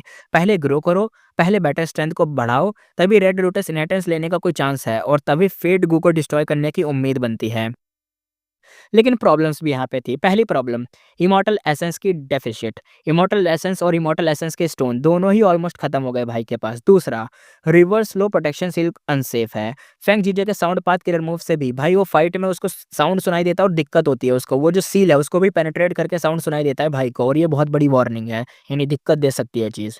तीसरा, टाइम रिवर बैटल में थकावट दिखाई दी गई थी। लॉर्ड हुआंगशी को मारना मुश्किल से ही हुआ था, वो भी स्टोन लोटस आइलैंड का पूरा सपोर्ट मिला तब जाके वो कर पाए थे। अब चौथी ये दिक्कत थी, अब huge responsibilities plus huge inheritance, specter soul का फुल ट्रू इनहेरिटेंस, ये भी limitless of countless other secrets उसके पास भर गए थे। Down mountain, Leopo valley, light of wisdom, Fengyuan के पास इनसेन पोटेंशियल आ चुका था। पर पोटेंशियल तभी काम आएगा ना जब ग्रो करे, ना कि बेकार में सब बाहर पड़ा रहे, है ना। इसलिए फेंगचुआन ने एकदम कंक्लूजन एकदम लॉक कर लिया। वो कहता है अगर अभी डेवलप नहीं किया और इस स्टेट में चारों तरफ से ट्रबल मतलब एक तरीके से लगने लगा, मैं तो लिटरली अपनी मौत को इनवाइट कर रहा हूँ। अभी मेन प्रायोरिटी है रैपिडली ग्रो करना, या जैसे तैसे बस अपनी स्ट्रेंथ कल्टीवेशन और सब चीज़ों को ग्रो करना, बस यही मेन प्रायोरिटी अभी रखते हैं। किसी भी डिस्ट्रैक्शन में नहीं फंसना है। भले हमारे पास सब कुछ है लेकिन अभी डिस्ट्रैक्ट नहीं होना है। अभी सिर्फ मेन प्रायोरिटी ये रखो कि रैपिडली ग्रोथ रखनी है अपनी, बस।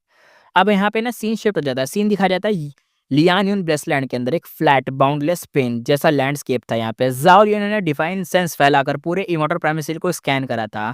वो अभी अभी रैंक 6 विजडम पाथ गो इमॉर्टल बनी थी। ये नया ब्रेसलैंड उसी ने मतलब इमॉर्टल प्राइमेसी जब एक तरीके से बना तभी उसने इसका रिजल्ट था। ये बनी इसी तरीके से था, जब ये इमॉर्टल बनी तो इसने सब पा लिया था। विजडम पाथ की बनी थी ये बंदी तो। लियानियन वेस्टलैंड के स्टैट्स देखते हैं। ये इसका एरिया करीबन था 5700 किलोमीटर स्क्वायर का। एक large river of time tributary अंदर फ्लो कर रहा था। टाइम स्पीड 33x फास्टर था आउटसाइड से। एनुअल प्रोडक्शन था यहाँ पे 30 से ज़्यादा ग्रीन ग्रेप इमॉर्टल एसेंस का। ज़ाओ लियन ने या जो टोपोग्राफी थी ऑब्जर्व करी और कहा ये हाफ ग्रासलैंड और हाफ प्लेन है।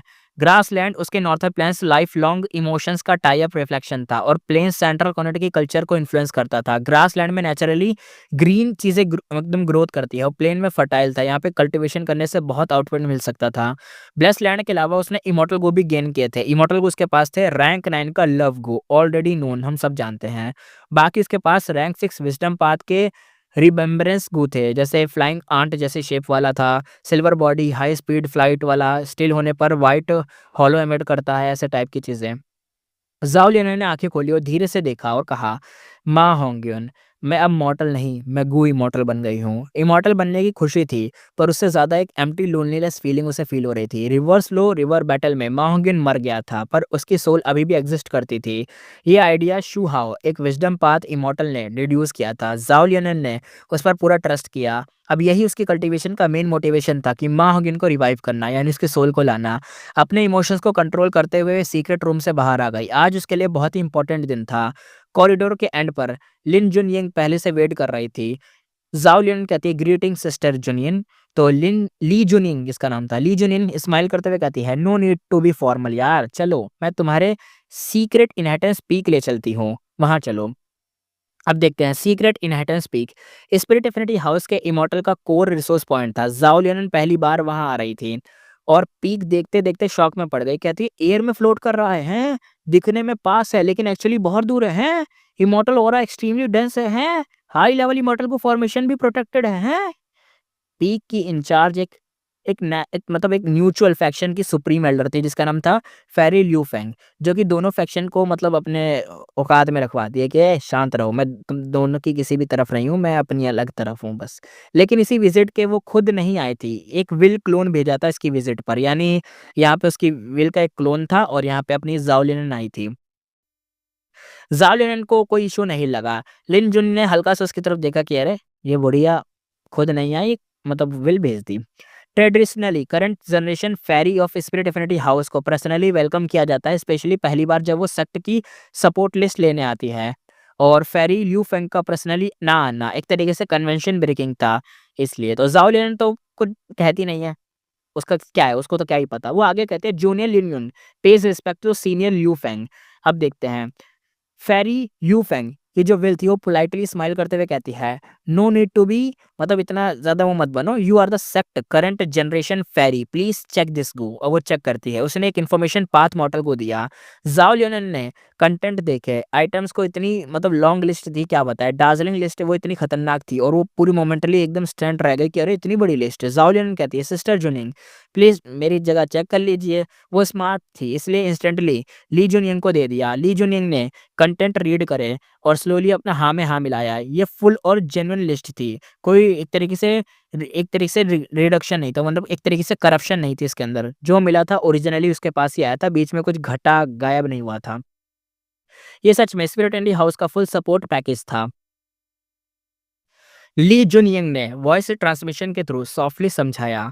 कहती है ये लियान युन यानी ज़ाओ लियानुन, तुमने इमॉर्टल एक्सेशन कर लिया है। Love immortal Gu plus remembrance immortal Gu plus high grade blessed land. तुम्हारी स्टार्टिंग बहुत ही हाई लेवल से हो रही है। अब सबसे पहला काम है इमॉर्टल प्राइमेसी को मैनेज करना और फाउंडेशन को बिल्ड करना, और इमॉर्टल गू को फीड करना प्रायोरिटी है। लव गू रैंक 9 होने के बावजूद फूड इशू नहीं देता, पर रिमेम्बरेंस गू को ब्राइट आई फ्लावर्स चाहिए होते हैं, तो उसका खाना तुम्हें अरेंज करना है। लिस्ट में उनको राइस करना, उनको प्रॉपर मेथड जो उनको पालना पोसना कैसे सब बड़ा करके खिलाना सब कुछ है, ठीक है?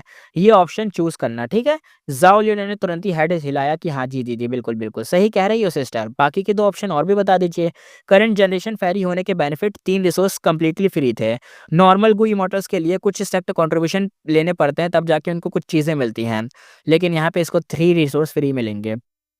ली जुनिये ने स्माइल करा और कहा, दूसरा चॉइस तुम्हें लेना है क्लियर चांस ग्रास, ठीक है? ये तुम्हें लेना है। तुम विज़डम पाथ इमॉर्टल हो, तो इमॉर्टल प्राइमेसी मैनेजमेंट में विज़डम पाथ रिसोर्स हेल्पफुल रहते हैं। क्लियर चांस ग्रास ईज़ी भी है, नरिश करना भी आसान रहता है और ट्रेज़र रेलवे हेवन में हाई प्राइस में भी रहता है। प्रॉफिट भी तुम्हारा बनता रहेगा। ज़ाओ लिन ने तुरंत ही कहा, फिर मैं वही चूज़ करूँगी, आपकी एडवाइस कभी गलत नहीं होगी। ली जुनिंग काफ़ी रिस्पेक्टफुल एटीट्यूड में बहुत ही प्लीज़्ड हो गई कि अरे मतलब कितनी अच्छे से मेरी बात मानती है, कितनी अच्छी है, कितनी भोली है, कितनी सही है, तो मेरे को इससे सही-सही चीज़ें बतानी चाहिए। उसके मन में सब चीज़ें आ रही थी।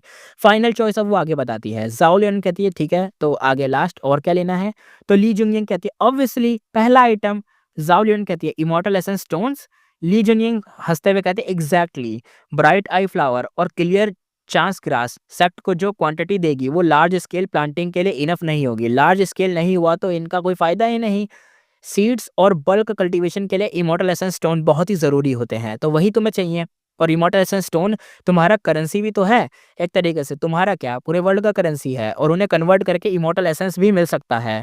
ज़ाओ लियन पूरी तरह से क्लैरिटी में आ गई थी। वो कहती है फिर मैं इमॉर्टल एसेंस स्टोन ही चूज़ करती हूँ। जी, ठीक है। उसने तीनों आइटम्स को भाई इमीडिएटली एक्सचेंज कर लिया। पीक से बाहर आते टाइम ली जुंगयिंग ने एक पाउच उसके हाथ में दे दिया। ये कहती है कि ये 3000 इमॉर्टल एसेंस स्टोन मैं और शू हाउ तुम्हें लोन में दे रहे हैं, यानी एक तरीके से बस अभी ऐसे ही दे रहे हैं, बाद में तुम हमें वापस कर देना। जितना चाहे यूज़ कर लो, कोई लिमिट नहीं है। ज़ाओ लिन शॉक्ड हो गई। वो कहती है सिस्टर, सेक्ट ने मुझे 1000 दिए थे और आप तो मुझे 3000 दे रही है, इतने सारे डायरेक्टली। ली जुनिन ने उसके शोल्डर पे हैंड रखा और कहा, सिली गर्ल, सेक्ट ऑलरेडी तुम पे बहुत ज़्यादा रिसोर्स लगा रहा है, तुम्हारी बैकिंग स्ट्रांग है। डेमोनिक और लोन इमॉर्टल को तक को एक स्टोन नहीं मिलता है, फाइट करना पड़ता है ये सब चीज़ों के लिए। लेकिन तुम देखो, फिर उसने प्रैक्टिकली इन्फॉर्मेशन बताया, कहा कि न्यू रैंक 6 गू इमॉर्टल ऑलमोस्ट भाई ब्रोक होते हैं, कुछ नहीं मिलता उनके पास, कुछ नहीं होता। जैसे मैं हूँ गरीब और ये इसकी बात बता रही है। 100 स्टोन्स मिड लेवल रैंक 6 वाले बंदों के पास होते हैं, 1000 स्टोन वो रखते हैं जो करीबन मतलब काफ़ी रेयर रैंक 6 के बंदे होते हैं और काफ़ी टाइम से रैंक 6 पर रहते हैं, उनके पास होते हैं। और जो रैंक 7 होते हैं यूजुअली उनके पास 500 से 1000 प्लस स्टोन नॉर्मली रहते हैं। और जो एलीट रैंक 7 होते हैं भाई उनके पास तो टेंस ऑफ थाउज़ेंड ये होते हैं, बहुत सारे स्टोन्स होते हैं। ये बेसिक नॉलेज याद रखना, ठीक है? ज़ाओ लिन ने डीपली हाँ में हाँ मिलाया और कहा, बहुत ही ज़्यादा थैंक यू सिस्टर, मैं पक्का हार्ड वर्क करूँगी। ली जुनिंग ने हाँ में हाँ मिलाया और कहा, कल्टिवेट करो बस, अगर कोई भी डाउट आए मुझे लेटर लिखना और शू हाउस से भी पूछ सकती हो, जैसे मर्जी कर लेना। ज़ाओ लिन के चेहरे पर क्लियर जॉय था, गाइडेंस मिलना एकदम से अलग ही चीज़ होती है। वो भाई चली गई यहाँ से और जैसे ही उसकी फिगर डिसअपीयर हुई, ली जुनिंग की जो स्माइल थी धीरे-धीरे गायब हो गई। लो यार, ये सब चालें चलते रहते हैं, बताओ इतनी अच्छी लड़की है उसके ऊपर चालें चली जा रही हैं। ज़ाओ लियन के जाने के बाद ली जुनयिंग की स्माइल धीरे-धीरे जो फेड हुई थी, क्योंकि उसे पहले से पता था फेंग जिंगहुआंग के डिसिपल बनने के बाद चीज़ें एक तरीके से पॉलिटिकली लेवल पर बहुत ही ज़्यादा अगली होने वाली है, यानी खराब होने वाली है, गंदी शक्ल होने वाली है। फेंग जिंगहुआंग अब ड्यूक लॉन्ग की डिसिपल थी। पूरे सेट को अब उसे फ्यूचर इमॉर्टल वल्नरेबल सीड के जैसे ट्रीट करना पड़ेगा। और ली जुनयिंग शू हाओ की मतलब एक तरीके से शू हाओ किस फैक्शन से थे? एंटी फेंग फैक्शन से, यानी एक तरीके से जो उनका एनिमी है, एनिमी की जो बेटी है वो हेवनली कोर्ट की आगे जाके कोई फेरी या कुछ खतरनाक ही बनने वाली है, तो दिक्कत वाली बात है। और स्पिरिट एफिनिटी हाउस की फेरी कौन है? ज़ाओ लियानुन। जो इनकी साइड है वो थोड़ी-सी वीक नज़र आ रही है क्योंकि ये स्पिरिट एफिनिटी हाउस की फेरी है। और वो जो फेंग जिंगहुआंग जो इनकी एनिमी है भाई, वो बेटी जो है भाई, वो बेटी तो हेवनली कोर्ट यानी बहुत खतरनाक फोर्स की है फेरी, तो चीज़ें साफ-साफ नज़र आ रही थी। तो ऑब्वियस था स्पिरिट एफिनिटी हाउस के सुप्रीम एल्डर अब पॉलिटिकली डायरेक्शन चेंज करने वाले थे। फेरी लियू फेंग का कोल्ड बिहेवियर इसी चीज़ का प्रूफ था। ली जुंगयिंग इसी फ़ियर के कारण ज़ाओ लियन को पर्सनली अकम्पनी करने आई थी कि कोई उसके बेनिफिट्स कट ना कर दे। अच्छा हुआ कोई इश्यू नहीं हुआ था, पर फ्यूचर ये जो कपल है शू हाओ और ली जुंगयिंग को बहुत ही ज़्यादा एक तरीके से बहुत ही सारे पॉलिटिकल कोल्ड शोल्डर्स मिलने वाले थे, यानी बहुत ज़्यादा खतरनाक एनकाउंटर होने वाले हैं पॉलिटिक्स वाले। अब वो सिर्फ़ उन्हीं लोगों को अपनी साइड रख सकते थे जो उनके साथ स्टिल न्यूट्रल या फ्रेंडली हैं, जैसे ज़ाओ लियानुन। बस अब टुगेदर साथ रहने वाली सिचुएशन बनी थी और कुछ नहीं। अब देखते हैं आगे क्या होगा। अब सीन यहाँ पे शिफ्ट होता है नॉर्थर्न प्लेन्स चू ट्राइब। स्टंट पाथ के मशहूर रैंक 7 गू इमॉर्टल चूडू ने एक इन्फॉर्मेशन पाथ गू बेंड किया और भाई थोड़ा-सा खराब लुक था। वो कहता है, फेंगयुआन तुम्हारा दोस्त बनना बिल्कुल आसान नहीं है, दिक्कत मुझे भी होती है। ये लेटर गू फेंगयुआन ने भेजा था, उसमें क्या लिखा था? इमॉर्टलाइजेशन स्टोन लैंड कर दो भाई ज़रा, यानी इमॉर्टलाइजेशन स्टोन चाहिए थे, सिंपल डायरेक्ट बिना एक्सप्लेनेशन के। चूडू और फेंगयुआन यानी ल्यू गुआंगी के नाम से था, पहले काफ़ी क्लोज़ और एक तरीके से कोऑपरेटिव रहे थे। अब जब हेवनली कोर्ट ने इतना कुछ स्कीम करके युंग लियान को मारा और पूरी दुनिया में अनाउंस कर दिया कि ल्यू गुआंग ही फेंगयुआन है, तो भाई चूडू को सच पता चल गया था। पर सच ये भी था कि उसने पहले से डाउट रखा हुआ था कि उसने एक बार पोएट्री में भी फेंगयुआन को टेस्ट किया था, चाहे फेंगयुआन हो या ल्यू गुआंगी। चूडू उन दोनों से एक तरीके से कोलैबोरेट करना पसंद करता था, लेकिन अब सिचुएशन बदल चुकी थी। अब चूडू फर्स्ट सुप्रीम एल्डर ऑफ चू ट्राइब था, डज़न्स ऑफ गू इमॉर्टल उसके नीचे थे। वो राइटियस पाथ का कोर फिगर था। अगर अब फेंगयुआन जैसे वांटेड क्रिमिनल से दोस्ती एक्सपोज़ हो गई, तो उसका पूरा पॉलिटिकल करियर ही खत्म हो जाएगा, कुछ ही सेकंड में कोलैप्स हो जाएगा। रिस्क बहुत ज़्यादा था, इसलिए चूडू सोच रहा था कि ये जो पोलाइट डिस्टेंस है उसे मेंटेन करके रखना है, ज़्यादा करीब नहीं होना है। बिना क्लियर हाँ ना दिए कुछ भी मतलब उँगली नहीं करनी। पर फेंगयुआन को ये मौका देने का कोई मूड ही नहीं था। उसने सीधा इमॉर्टलाइजेशन स्टोन ही माँग लिए कि भाई दे दो ज़रा, दे दो। अब तुम डिसाइड करोगे कितना देना है, बाकी दे दो बस। और ये चीज़ चूडू के लिए एक तरीके से हेडेक बन गई थी। वो बिटर स्माइल के साथ कहता है, एज़ एक्सपेक्टेड फेंगयुआन जैसा बंदा इसी तरह के काम कर सकता है। तभी आगे का सीन देखते हैं। फेंगयुआन को यहाँ पे एक मैसेज मिला था। वो कहता है, ओह! चूडू ने मुझे 1,50,000 इमॉर्टल एसेंस स्टोन लोन दे दिए। फेंगयुआन को रिप्लाई मिलते ही 1 सेकंड के लिए वो सरप्राइज़्ड फ़ील हुआ। अमाउंट उसकी एक्सपेक्टेशन से थोड़ा-सा ऊपर था। थोड़ा-सा ऊपर? अबे बहुत ऊपर है ये। चूडू ने अपने लेटर में सॉफ्ट वर्डिंग यूज़ की थी, जैसे एक तरीके से पुराने कॉर्पोरेशन की तारीफ़ करी थी, लाइफ़ के अनएक्सपेक्टेड ट्विस्ट का ज़िक्र करा था और अपने कैंप्स अलग हो चुके हैं, इसलिए ऑकवर्डनेस भी दिखाई थी। और ये भी लिखा था कि 1,50,000 उसकी लिमिट है, रिटर्न टाइम तुम डिसाइड कर लो, जब देना चाहो दे देना। फेंग यून तुरंत समझ गया कि चूडू क्लियरली अभी मेरे साथ कोलैबोरेट करना चाहता है। रेकलेस सैवेज की ट्रू मीनिंग का टेम्पटेशन बहुत ही बड़ा है, तो वो यही चाहता है कि थोड़ा साथ में रहें। चूडू असल में लोन कल्टीवेटर था, फिर ल्यू ट्राइब से पंगा लिया, डेमोनिक पाथ जो था उसका टैग मिला और नया-नया राइटिस पाथ का चूडू बिल्ड किया, अपने आप को नया बनाया, एकदम अलग बनाया। पहले अलग था ना, डेमोनिक, लोन, अब जाके राइटिस पाथ बना है। पर अंदर से वो हमेशा से अपने प्रॉफ़िट को प्रायोरिटी देता था। रिस्क हाई थे, पर फेंगीवान के साथ डील करने में प्रॉफ़िट बहुत ज़्यादा था, इसलिए चूडू ने रिस्क ले लिया था। सिर्फ स्टोन्स नहीं भेजे, बल्कि पर्सनल लेटर भी लिखकर भेजा था। ये लेटर मॉर्टल ज़रूर थे, पर इसका पॉलिटिकल मीनिंग डेंजरस था। अगर फेंगीवान इसे कहीं रिवील कर दे, तो ये सॉलिड प्रूफ बन जाता कि चूडू डोमिनिक पाथ का डील कर रहा है। पर ये भी चूडू की इंटरनेशनल स्ट्रैटेजी थी। मतलब इंटरनेशनल कह दिया, मतलब होता है ना जो अपने इंटेंशन से करते हैं, अपने खुद से ही चाहते हैं कि यही करेंगे हम, वैसे टाइप का। वो कहता है ये लो, ये एविडेंस तुम्हारे हाथ में है, इससे मेरी सिंसेरिटी का प्रूफ होता है कि मैं तुम्हारे साथ हूँ, वरना तुम जब मर्ज़ी इसको दिखा सकते हो। फेंग युआन ने क्लियरली फ़ील कर लिया कि हाँ, चूडू भाई रिलायबल कोलैबोरेटर बन सकता है। और ऊपर से जो कैलेमिटी बैकबोनिंग वो फेंग युआन ने पहले चूडू को दिया था, वो भी इनकी पार्टनरशिप का स्ट्रॉन्ग बेस था। अब आगे देखते हैं इमॉर्टल एसेंस स्टोन का स्टैंडर्ड लेवल। फेंग युआन ने क्विकली एक तरीके से कैलकुलेट कर लिया था कि रैंक 6 इमॉर्टल यूजुअली 100 से 1000 स्टोन रखते हैं, रैंक 7 के पास फ्यू थाउज़ेंड यानी 10,000 प्लस होते हैं, और रैंक 8 के पास तो 50 से 1 लाख स्टोन्स होते हैं, और जो सीनियर रैंक 8 होते हैं, उनके पास 1 मिलियन स्टोन्स तक होते हैं, और जो कि रैंक 9 होते हैं भाई, वो तो 10 मिलियन या 100 मिलियन से ज़्यादा प्रोड्यूस करते हैं, रखते हैं उनके पास। फोर्सेस का स्टैंडर्ड था यहाँ पे, जैसे नॉर्मल सुपर फोर्स होती है, उनके पास करीबन 1 मिलियन स्टोन्स तो रिज़र्व होते ही हैं। वू क्लैन तो ईज़िली 1 लाख लैंड कर सकता है, उसके पास तो भाई उससे बहुत ज़्यादा है ना, इसलिए वू क्लैन तो बहुत खतरनाक है, इसलिए। चू ट्राइब के पास रिज़र्व अप्रॉक्स करीबन 6 लाख होगा, उसमें से इतना तो उसने यहीं पे दे दिया, और चूडू ने अपने 1 लाख में से 1,50,000 तो डायरेक्टली 6 लाख में से 1,50,000 तो डायरेक्टली फेंग युआन को रिटर्न कर दिए थे। ये इनसेन लेवल की सिंसेरिटी थी। फेंग युआन का स्टोन स्टोरेज बिल्कुल एम्प्टी हो चुका था, अब डायरेक्ट जंप करके 1,50,000 आ गया था। पर फेंग युआन सैटिस्फाई नहीं हुआ, वो वेट करता रहा, क्योंकि उसने लेटर्स और भी लोगों को भेजे थे, जैसे 3 eccentric of a craze demon cave उनको भेजा था, Miao Ming Shen eastern sea से उसको भी भेजा था। स्टोन्स माँगना एक रीज़न था, दूसरा रीज़न था कि उनके एटीट्यूड को चेक करना कि अभी कैसा है, स्पेशली जब उसकी ल्यू गुआंग वाली आइडेंटिटी एक्सपोज़ हो गई है, सबको पता चल चुका है कि फेंग युआन कौन है, इसलिए। दोनों तरफ से रिप्लाई आने में सेम टाइम पर ही आए, जैसे क्रेज़ डीमन केव का एक्सेंट्रिक वो उनकी तरफ से मिले थे 2 लाख स्टोन लोन पर, और मियाओ मिंग शेन की तरफ से मिले थे 1 लाख स्टोन लोन पर। फेंग युआन क्वाइटली स्माइल करता है, वो कहता है सपोर्ट तो मिल गया, अब पॉलिटिकल एक तरीके से जो टेम्परेचर है उसका फुल पिक्चर भी उसे मिल चुका था कि अब क्या सीन चल रहा है, उसके जो साथी कितने रिलायबल हैं, कितने रिलायबल नहीं हैं। 3 क्रेश डीमन एन्सेंट्रिक का रिस्पॉन्स फेंग युआन के लिए पहले से भी ज़्यादा बढ़िया था। उनको फेंग युआन की आइडेंटिटी, राइटियस पाथ और डेमोनिक पाथ की पॉलिटिक्स से कोई फ़र्क नहीं पड़ता था। उनकी लाइफ़ का सिर्फ़ एक ही ऑब्सेशन था, यानी एक ऑब्सेशन, और वो था लिमिटलेस ट्रू इनहेरिटेंस। जो भी उन्हें मतलब उन्हें उस तक ले जा सकता है, वो उनका एक फ्रेंड है, उनका आदमी है, और फेंग युआन जितना स्ट्रॉन्ग होता जा रहा था, उनका ट्रस्ट और रिस्पेक्ट उतना ही ऊपर जा रहा था। रही बात मियाओ मिंगशन की, उसका लेटर, मियाओ मिंगशन भी फेंग युआन ऐसा चू यिंग के साथ पहले भी अच्छे टर्म्स में था, और ट्रेडिंग कन्वेंशन में फेंग युआन ने उसे लाइफ स्पैन को भी बेचा था, जो उसकी नज़र में बहुत ही बड़ा गुडविल पॉइंट था, इसलिए उसने लेटर में स्पेशल नोट लिखा था कि फंड्स टाइट हैं, 1 लाख ही दे सकता हूँ, अगर कम हो तो मैं अपने दोस्त से भी बोरो करके तुम्हें दे दूँगा।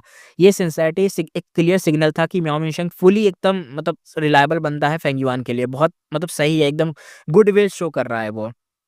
अब भाई के पास हो चुके थे टोटल स्टोन का कितने 4,50,000, और फर्स्ट राउंड में ही भाई चूडू ने 1.5 लाख दे दिए, 3 एसेंट्रिक ने 2 लाख दे दिया, मियाओ शिंग ने 1 लाख दे दिया। फेंग युआन के पास डायरेक्टली 4,50,000 का स्टॉक आ चुका था। उसकी पूरी लाइफ में प्रीवियस से लेके करंट तक इतना बड़ा उसके पास कभी नहीं आया, लेकिन जो भी इसके पास था, बट फेंग युआन स्टॉप था, नो घंटा वो नहीं रुकने वाला। वो और ज़्यादा फर्दर आगे बढ़ा, वो लैंड स्पीड के पास गया। फेंग युआन ने लांगे लैंड से स्टोन बोरो किए, डायरेक्ट लोन, कंट्रीब्यूशन पॉइंट से एक्सचेंज, कंट्रीब्यूशन पॉइंट तक की जितनी लिमिट थी, सबको स्क्वीज़ करके जितना निकाल सकता था सब निकाल लिया। लैंडस्पीड ने फाइनली लिमिट लगा दी, बस सेट को इमरजेंसी के लिए रिज़र्व रखना है, या इतना मत ले, इतना तू तो एक तो तूने पूरा जितना तेरे पास कंट्रीब्यूशन पॉइंट थे उससे तूने सब ले लिया, ऊपर से क्या करा, लोन भी ले लिया। इस वक़्त लांगे सेट के पास 3 लाख स्टोन बचे थे। फाउंडेशन डेंजरसली बहुत ज़्यादा लो था, यानी इतना ज़्यादा डेंजरस सीन आ गया था कि दिक्कत वाली बात है, क्योंकि यार इनके पास ज़्यादा होना चाहिए, लैंड स्पीड जो है ना इनके पास ज़्यादा होना चाहिए, लेकिन इनके पास बहुत कम था। अब देखते हैं शैडो सेट जो शैडो सेक्ट है उसकी जो साइड लोन थे। फिर फेंगिवान ने अपने शैडो सेक्ट मेंबर से कॉन्टैक्ट किया बाय नेमिंग, सबसे रिच थी। By Xiang root heaven inherit करने की वजह से उसके पास ह्यूज रिजर्व थे। उसके लोन टर्म्स सबसे स्ट्रिक्ट थे। जितना ज़्यादा बोरो करोगे उतना इंटरेस्ट हाई होता जाएगा। क्या बोलूँ भाई, ये तो भाई ये अलग ही लोंडिया है, क्या बोलूँ। रिटर्न टाइम जितना मतलब रिटर्न टाइम तुम शॉर्ट करोगे तो उतना सही है, लेकिन अगर नहीं शॉर्ट करोगे तो देख लो भाई, बढ़ता जाएगा, तुम दिक्कत हो जाएगी। स्टिल फेंगियो ने मैक्सिमम अमाउंट में उससे बोरो कर लिया। हाई लेवलॉन भाई यहाँ पे सबसे पुअर थी, सबसे गरीब। हाई लेवलॉन के पास कुछ खास नहीं था। यिंग वुशी तो भाई पूरा गरीब, भिखारी, बेगर सेक्ट से भी नीचे है वो बंदा, तो कुछ नहीं है उसके पास, जेब खाली, जेब फटी हुई है पूरी। रही बात कुइबो की, बॉडी की थी तो, पर सारे रिसोर्स फेंग एक तरीके से बायनेमिंग ने पहले ही कैप्चर कर लिए थे, तो बायनेमिंग के पास ही थे। अब लेडी व्हाइट रैबिट और फेरी म्याओयन दोनों ने खुद से ही इनिशिएटिव लेकर स्मॉल अमाउंट में जितना उनके पास था दे दिया था। लेडी व्हाइट रैबिट ने फुल सिंप मोड में कहा था अगर रिटर्न ना करो तो भी चलेगा। इनमें से टर्म्स सबसे सॉफ्ट उसके ही थे। उसके बाद मियाओमिंशिंग और चूडू, जितने रिटर्न्स टाइम का मतलब उतना कोई प्रेशर नहीं था। मियाओमिंशिंग और चूडू इनको जब मर्जी दे दो, कोई दिक्कत नहीं है। जैसे और रही बात 3 क्रेज़ एन्सेंटर की, जो कि क्रेज़ डीमन केव में रहते हैं, और प्लस लांग या लैंडस्पिट ने, भाई उनको तो मार्केट रेट पर ही लोन दिया था, नॉर्मल टर्म्स थे, ज़्यादा कोई दिक्कत वाली बात नहीं थी, एकदम बैंक की तरह काम करा था इन्होंने।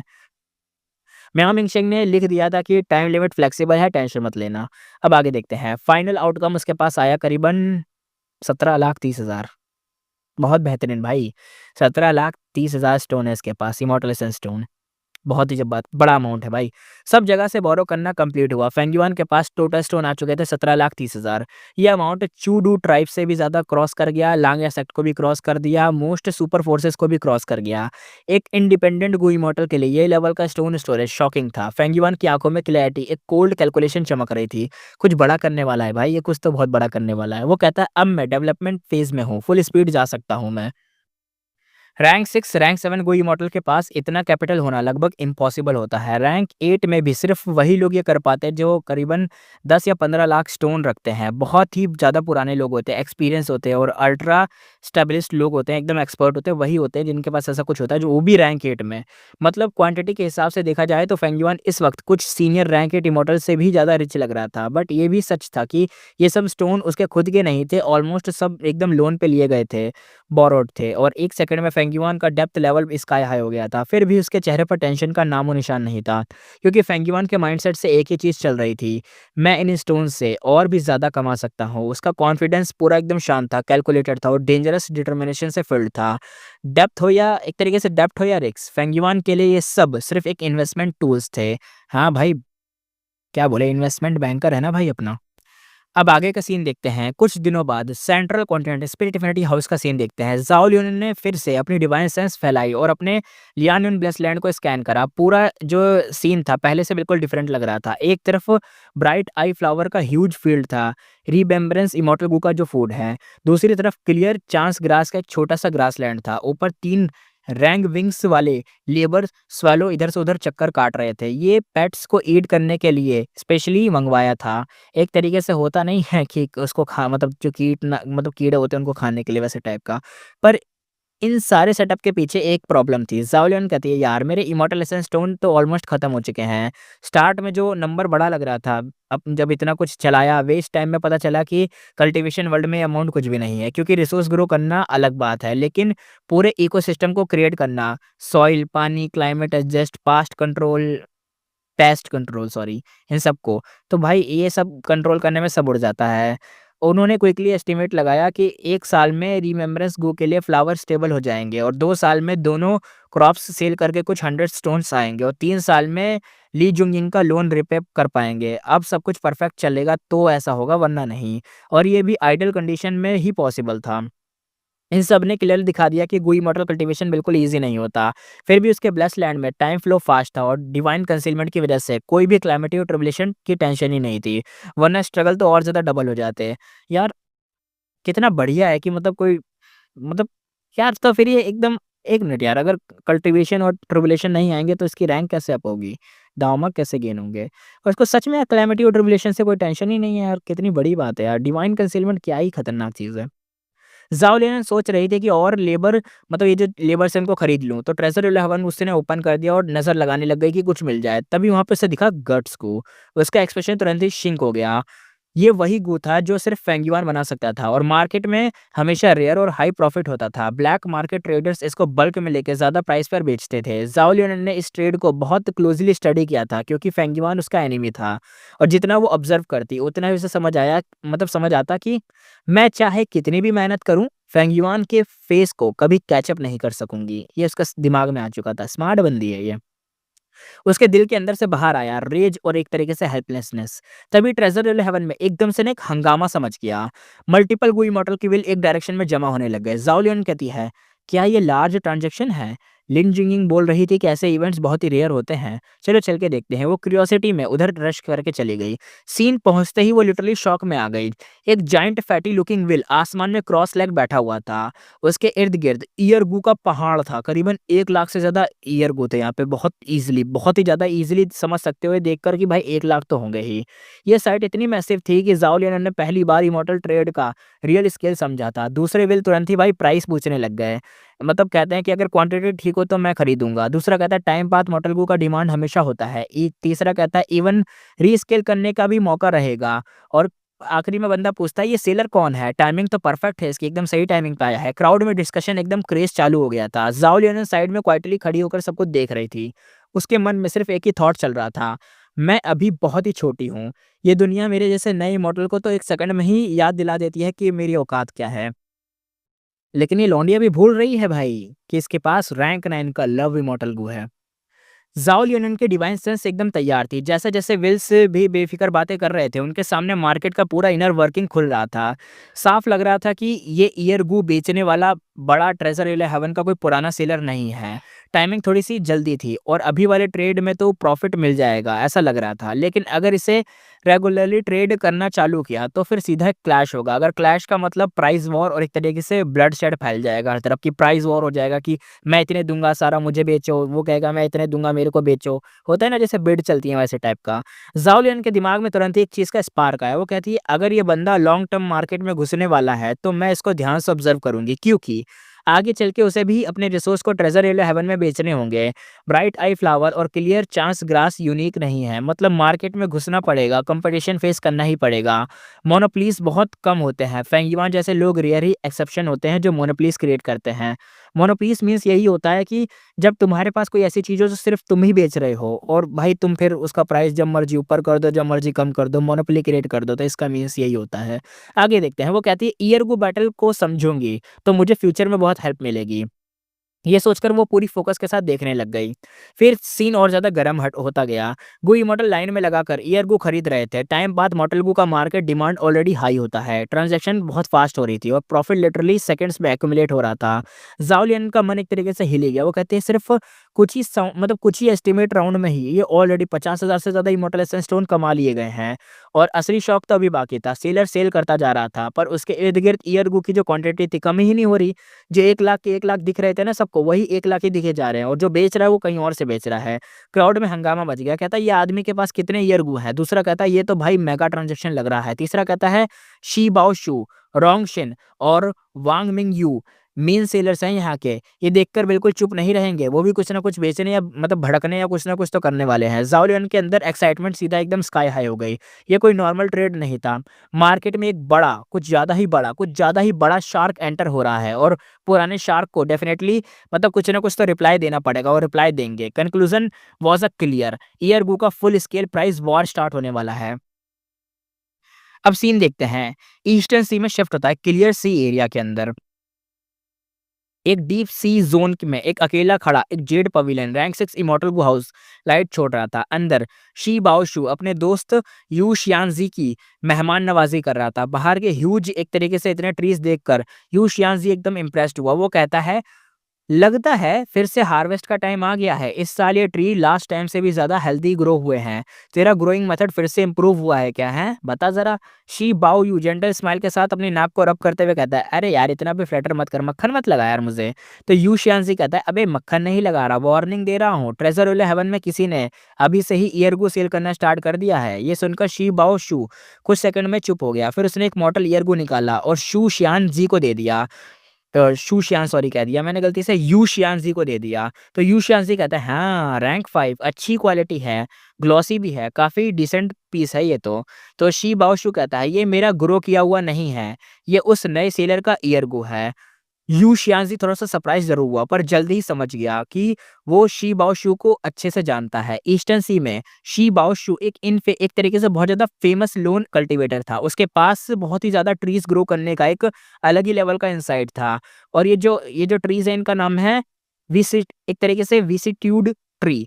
और ये जो इमॉर्टल मटेरियल तो था पर मल्टी दावमार्क होने की वज़ह से बहुत ही इम्प्योर माना जाता था। इसीलिए कोई ध्यान नहीं देता। पर शी बाओशू ने एक जीनियस ट्रिक फाइंड की थी। ये जो विशिट्यूड ट्री थे, परफेक्ट ट्रैप थे अट्रैक्ट करने के लिए वाइल्ड ईयरगू को। यानी अगर तुम ये जो ट्री है, इस ट्री को खाना बना के वाइल्ड ईयरगू को अट्रैक्ट कर सकते हो कि आजा, आजा ईयरगू आजा। जैसे फेंगयुआन अट्रैक्ट करता है ना वैसे ही। लार्ज स्केल प्लांटेशन से यूनिक मेथड से वो बन गया ईयरगू का मार्केट का एक बड़ा जायंट। अब वो 3 मेन सेलर्स में से एक था। ट्रेज़र वाला हेवन में वो थोड़ा-सा स्टॉक को बेचता था, बाकी ईस्टर्न सी के सुपर फोर्सेस को सप्लाई देता था। लेकिन ट्रेज़र वाला हेवन का मार्केट छोड़ना इम्पॉसिबल था। पूरे वर्ल्ड का बिगेस्ट मार्केट प्लेस वही था। इसलिए जब अचानक कोई नया सेलर आए, इतनी इंसेन क्वांटिटी में ईयरगू बेचने लग गया, तो शी बाओशू का साइलेंट रहना इम्पॉसिबल था। शी बाओशू कहता है, "इस ईयरगू को चेक किया मैंने, क्वालिटी हाई ग्रेड है, अपोनेंट सिंपल बंदा नहीं है।" यू यू शियांज़ी कहता है एक तरीके से इस क्वांटिटी में पक्का किसी रीजन की कोई लार्ज फोर्स ज़रूर इसके पीछे होगी। इंडिविजुअल के लिए इतना स्टॉक लाना मुश्किल है, तो भी स्टेप बाय स्टेप ही इतना बड़ा बना था। तो ज़रूर ये भी कोई मतलब किसी बैक की वजह से, किसी बैकिंग की वजह से इतना आगे आया है। थोड़ा-सा अपना जो शी बाओशू था हँसा, फिर कहता है बस, बस यार, राउंड अबाउट तरीके से तो मुझे एनकरेज मत कर यार तू। मैं लोन कल्टीवेटर हूँ, स्ट्रगल मेरी रूटीन है, सेटबैक्स, फाइट, मार्केट वॉर सब फेस किया है मैंने, इस बार भी हैंडल कर लूँगा और वैसे भी हो ही जाएगा। तो यू शियानसी कहता है, वैसे भी तुम तीनों सेलर्स को ऑलरेडी म्यूचुअल एग्रीमेंट तो है ही ना तुम तीनों के बीच। बिज़नेस के हिडन रूल्स तो होते ही हैं, अगर कोई नया बंदा उन्हें तोड़कर मार्केट में घुस रहा है, तो सबसे पहले उसको ही लपेटो, उसको ही मार्केट से बाहर निकाल दो, राइट? यही तो है ना? शिबाओशु हँसते हुए उसकी तरफ उँगली करके कहता है, "हाँ, हाँ, हाँ, सब पता है तुझे। ठीक है यार, अब ज़्यादा मेरे को वो मत कर, अब तुझे को पता ही तो चल गया हम करने क्या वाले हैं।" अब सीन यहाँ पे शिफ्ट होता है नॉर्थर्न प्लेस, लांगिया ब्लेसलैंड। क्लाउड सिटी के एक सीक्रेट रूम में फेंगयुआन पूरे कुछ दिनों से क्रॉस लेग बैठा हुआ था बिल्कुल स्टिल। पिछले कुछ दिनों से वो एक्टिव कुछ कर रहा था, कुछ खतरनाक ही एक्टिव रह के कुछ कर रहा था, कुछ खतरनाक उसने एक तरीके से लगा रखा था और वो पता है क्या था? एक्टिवेट करा हुआ था rank eight time path immortal Gu year flow like a water. ये गू उसने हाई फैन के ट्रू इनहेरिटेंस से पाया था। इवन रैंक 6 इमॉर्टल इसे चला सकते थे, बस इफेक्ट थोड़ा-सा लिमिटेड होता। और फेंगयुआन इसको चलाने के लिए भाई लिटरली फेंगयुआन अपना पूरा रैंक 8 सॉरी कह रहा हूँ, रैंक 7 का रेड डेट इमॉर्टल एसेंस पूरा बकेट भर के rank 8 year flow like a water में डाल रहा था, उस गू को भेज रहा था ताकि वो गू एक्टिवेट रहे। और वो इमॉर्टल गू नॉन स्टॉप मॉर्टल ईयर गू को उगल रहा था, हाई क्वालिटी के थे, शाइनी थे, परफेक्ट स्टॉक था। ये सारे ईयर गू सीधा ट्रेजर वाले हेवन में डंप किए जा रहे थे, जहां उसकी विल बायर से डील कर रही थी। हाँ, वही मिस्टीरियस नया सीलर फेंगयुआन ही था, वो तो सबको ही पता है और कौन होगा। और वैल्यू में इतना हेवी पुश किया था कि शी बाओशु और रोंगशिन और वांग लिन ये जो तीनों बड़े खतरनाक एक तरीके से सेलर हुआ करते थे, इतना खतरनाक ये बेचते थे, ये तीनों मोनोपोली क्रिएट करते थे, ये तीनों के तीनों नींद उड़ गई थी इनकी। फेंगयुआन के पास अब करीबन करीबन मान लो 1.73 मिलियन इमॉर्टल एसेंस स्टोन थे और जो उसने बोरोड करे थे, पर टोटल फंड बहुत बड़ा था। उतने मतलब उसने ना सारे इमॉर्टल एसेंस स्टोन को कन्वर्ट कर दिया था और सारा कन्वर्ट करने के बाद वो ईयर गू में डाल के वहाँ से ईयर गू निकाला था। एकदम रैंक 8 वाले ईयर गू में ये सब एसेंस को डालो और फिर वो जो रैंक 8 वाला ईयर गू है वो मॉर्टल लेवल के ईयर गू निकालेगा, फिर उनको बेच दो। मार्केट रिएक्शन क्या था? बायर तो खुश हुए थे, क्वालिटी भी टॉप टायर थी, रिपीट बायर भी आ रहे थे, थ्रेड में हाइप अलग ही लेवल की थी। तभी एक मोमेंट आया, फेंगयुआन का एक्टिवेशन 1 सेकंड के लिए रुक गया। ट्रेज़र लेवल हेवन में उसकी विल ने मैसेज भेजा, "एक सुपर फोर्स बल्क बाय करना चाहती है, लॉन्ग टर्म डील पॉसिबल है क्या?" मैसेज सच भी हो सकता था, फेक भी हो सकता था। चांस हाई थे कि कोई ट्रेडिशनल सेलर भेस बदल के आइडेंटिटी यूज़ करके ट्रैप सेट कर रहा हो फेंगयुआन के खिलाफ। फेंगयुआन ने सीधा ही कोल्ड स्माइल दिया, कहा कि लॉन्ग टर्म कॉर्पोरेशन नो, मुझे वॉर चाहिए। उसका प्लान सीधा था, मार्केट को तोड़ डालो। अब आगे देखते हैं। सेंट्रल कॉन्टिनेंट, रोंगशिन शॉक्ड हो गया। अब देखते हैं, रोंगशिन 10 ग्रेट सेक्ट में से एक राइटियस पाथ का बंदा था। अपनी आइडेंटिटी हाइड करके बिग बायर बनकर कॉन्टैक्ट किया था फेंग युआन से, ताकि सेलर की इन्फॉर्मेशन मिल जाए, फेंग युआन की इन्फॉर्मेशन मिल जाए, पर फेंग युआन ने इग्नोर करके मना कर दिया। रोंगशिन एकदम डिसबिलीफ में था। वो कहता है कोई भी super force bulk buy order reject नहीं करती अनलेस इसके पास कोई स्टॉक कम बचा हो। यानी ये बंदा सोच रहा है ना, फेंग युआन के पास स्टॉक कम बचा है, इसलिए इस बंदे ने ना बल्क में बाय करने का जो ऑफर है उसे रिजेक्ट कर दिया। और ये ना फेंग युआन को अकेला नहीं समझता, ये सोचता है कि फेंग युआन एक सुपर फोर्स है, और ये सोच उसे परफेक्ट लग रही थी। वो कहता है शायद इसीलिए इतना अर्ली सेल स्टार्ट किया है, हम 3 सेलर्स को अवॉइड करने की ट्रिक होगी। उसका स्टॉक मेरे स्टॉक का सिर्फ 1 टर्म, एक तरीके से 1/10 ही होगा। फिर उसकी वो थोड़ी-सी ना उसको ना हल्की-सी हँसी आई। वो कहता है अटेंशन अट्रैक्ट करने का कूल तरीका ज़रूर है इसका, पर पावर का कोई फ़ायदा ही नहीं है ऐसा, ये तो कुछ टाइम तक ही टिकेगा। वो कंप्लीटली गलत गेस कर रहा था, पर उसे लग रहा था कि वो जीनियस कंक्लूज़न निकाल चुका है, एकदम विज़डम पाथ का ग्रेट एक्सपर्ट है। स्टार कैंसेलेशन इमॉर्टल वंडेबल उसके सामने नाचती है जैसे। इतना खतरनाक सोच रहा था भाई अपना, क्या बोले, चोमू तो ये भी है। आगे देखते हैं southern border, dragon return valley के अंदर वाटरफॉल की बूमिंग आवाज आ रही थी। मिस्ट हर तरफ फैली हुई थी। ये कोई नॉर्मल वाटरफॉल नहीं था, रिवर ऑफ टाइम का एक ट्रिब्यूटरी था। यहाँ खड़ी थी वांग मिंग यू, जो कि एक लौंडिया है, याओ क्लैन की एक्सटर्नल सुप्रीम एल्डर, ईयरगू मार्केट की तीसरी जाइंट। वो कामली वाटरफॉल को देखकर कंपेयर कर रही थी, कह रही थी कि ईस्टर्न सी का शी बाओ शू एक तरीके से वो जो ट्री है उनको ग्रो करके ईयरगू को नरिश करता है। रही बात दूसरा सेंट्रल कॉन्टिनेंट का रोंगशिन रिफाइनमेंट पाथ से बहुत मास रिफाइन करता है। पर मेरी बात, मैं तीसरी, वांग मिंग यू थोड़ा सा कॉन्फिडेंस स्माइल के साथ कहती है, मेरे पास तो खुद का रिवर ऑफ टाइम का नेचुरल ट्रिब्यूटरी है, मैं डायरेक्टली वाइल्ड ईयरगू को कैप्चर करती हूँ और ये दोनों मेरे सामने कुछ नहीं, मेरे पास तो अनलिमिटेड रिसोर्स हैं। ये ट्रिब्यूटरी स्पेशल था, रिवर ऑफ टाइम का एक रियर मिडिल फोर्क सेगमेंट में से एक था। और जैसे sword blade river red lotus ने बनाया था, वैसे ही ईयर रिवर सेगमेंट में वाइल्ड ईयरगू की क्रेजी क्वांटिटी मिलती थी। वांग मिंग यू को लग रहा था कि ईयरगू वर्ल्ड की ट्रू क्वीन तो वही है, लेकिन उसे अभी तक ये नहीं पता था कि एक नया स्टॉर्म फेंगयुआन का नाम जो कि आ रहा है पूरे मार्केट को उड़ा देने वाला। क्या बोले, ये तीनों लोग तो अपने अलग ही डेलुलू में बिजी हैं। वांग मिंग यू ने जो ट्रिब्यूटरी कभी लून इमॉर्टल डेज में ढूंढा था, वो उसे सालों तक चुपचाप मैनेज करती रही, पर कुछ साल बाद साउथर्न वाटर के राइटियस पाथ फोर्स की नजर पड़ ही गई।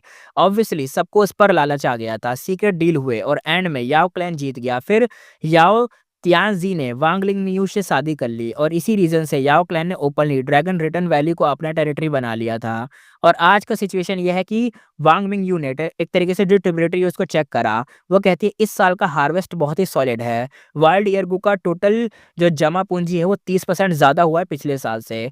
फिर उसे एक कंसर्न भी याद आया। वो कहती है दूसरे 2 सेलर अभी तक मूव ही नहीं कर रहे, अगर मैंने जल्दी से सेल नहीं किया तो वो न्यू कॉमर सारा मार्केट खा जाएगा। उसके बाद मेरे वाइल्ड ईयर को बिकना मुश्किल हो जाएगा। 1 सेकंड भी वेस्ट नहीं किया, वांग मिंग ने ट्रेजर वाले हेवन में अपने ईयरगू बेचना स्टार्ट कर दिया। अब देखते हैं ट्रेजर वाले हेवन में जो ब्लास्ट हुआ है खतरनाक वाला। बस ये न्यूज़ आते ही पूरा माहौल एकदम गर्म हो गया। वांग मिंग मेन ईयरगू सेलर थी, फाइनली मूव कर गई, सबको पता चल चुका था। बंदा दूसरा कहता है अब ये न्यू कॉमर का ओपन सीजन शायद खत्म होगा क्योंकि वांग मिंग आ चुकी है। तभी तीसरा कहता है इस तरह अगर वो बेचता रहा तो बाद में कोई सेलर कंफर्टेबल नहीं रहेगा। तभी चौथा कहता है अब तो सीन गर्म हो चुका है भाई, प्राइस वॉर स्टार्ट होने वाली है। वांग मिंग जितना रखेगी उससे कम रखना पड़ेगा ये जो फेंगयुआन है इसको, वरना वांग मिंग की साइड ही लोग खरीदने जाएंगे। ऑब्वियसली यार तुम समझते ही हो ना, रेट के हिसाब से सीन होगा। तभी पांचवा कहता है हमें क्या, हम तो बायर्स है ना, हमारा तो वही है ना, जो भी जीते हम तो उसकी साइड ही जाएँगे भाई। गो इमॉर्टल भाई साइड तो एकदम क्वाइटली एकदम गॉसिप करते हुए सीन देखने में मज़ा आ रहा था। वो एकदम एक्साइटेड थे कि कौन सबसे कम रेट रखेगा और कम हम किसके पास जाएँगे। और सब एक ही चीज़ कह रहे थे, अब असली मार्केट बैटल शुरू होगी। वांग मिंग ने जैसे ही अपना ईयरगू का पूरा स्टॉक ट्रेजर वाले हेवन में डाला, सारा मार्केट एकदम से हिल गया। मार्केट का रिएक्शन भी बड़ा खतरनाक था, एकदम क्योस मच गया था। इतने दिनों तक सिर्फ फेंगयुआन ही एक हैवी सप्लाई दे रहा था, अब एक और जायंट आ गई थी और रिएक्शन तुरंत ही दिख गया था। रोंगशिंग जो कि सेंट्रल कॉन्टिनेंट का बंदा था, जो सेकंड नंबर पे जायंट था, वो कहता है वुमेन तो ये बिल्कुल पेशेंस ही नहीं है इस वुमेन के अंदर। तो उसने न्यूज़ मिलते ही एकदम कोल्ड सी हंसी मारी। उसको पूरा एक्सपीरियंस था, उसने तुरंत ही गैस कर लिया कि अब बायर रुक जाएंगे और सब लोग शो देखना चाहेंगे कि कौन सबसे प्राइस कम करे और हम किसके पास जाएं।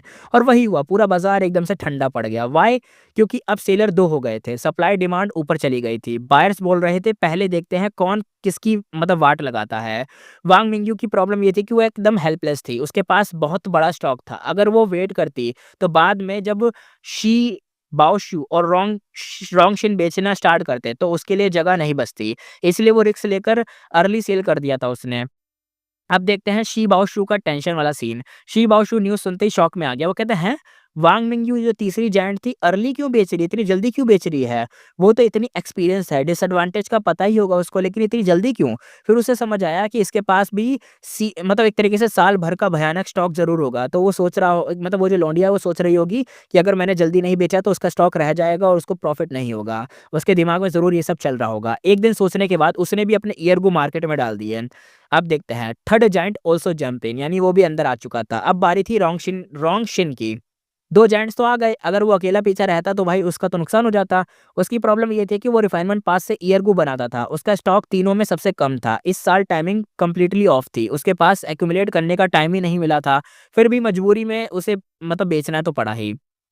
अब देखते हैं जो ओल्ड सेलर थे सीक्रेट पैक्ट उनका, रोंगशिन ने तीनों को मैसेज भेज दिया था, मतलब सॉरी दोनों को मैसेज भेज दिया था।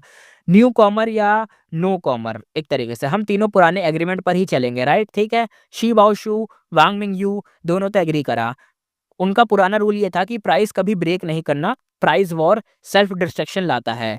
कम्पीट करना पर जो प्राइस है उसे एक तरीके से फिक्स्ड फ्लोर प्राइस के नीचे नहीं जाना। यानी इनका कहना ये है देखो कि अगर एक मैगी है जो ₹15 की बिक रही है, तो कोई और उस ₹15 की मैगी को 14 की नहीं बेचेगा भाई। फिक्स प्राइस 15 है। अब तुम उससे ऊपर चाहे 16 की बेचो, चाहे 18 की बेचो, चाहे ₹100 की बेचो, कोई मतलब नहीं। लेकिन 15 से नीचे नहीं जाना चाहिए। बाकी तुम्हें जितना करना है उतना कर लो भाई। अब मुझे नहीं पता, बस ये इनका था, तो ये इनका एग्रीमेंट था। अब अगर प्राइस वॉर स्टार्ट होता तो सारे के सारे सेलर्स खुद ही बर्बाद हो जाते। इसलिए वो एक तरीके से इंटरनली एक पीस ट्रीटी मेंटेन करते हैं। बट यही असली प्रॉब्लम शुरू होती है क्योंकि 3 पुराने सेलर प्राइस ड्रॉप नहीं कर सकते थे, लेकिन न्यू कॉमर यानी फेंग युआन इस रूल को तो फॉलो ही नहीं करता। बायर्स प्राइस वॉर की होप में ही वेट कर रहे थे। मार्केट प्रेशर बिल्ड हो रहा था और सीन अब कुछ खतरनाक ही होने वाला था। ट्रेजर वाले हेवन में बहुत बड़ा तूफान आने वाला था क्योंकि ये 3 तो भाई ₹15 से नीचे तो करेंगे नहीं, लेकिन फेंग युआन वो तो 14, 10, 5 भी कर देगा, उसका क्या है।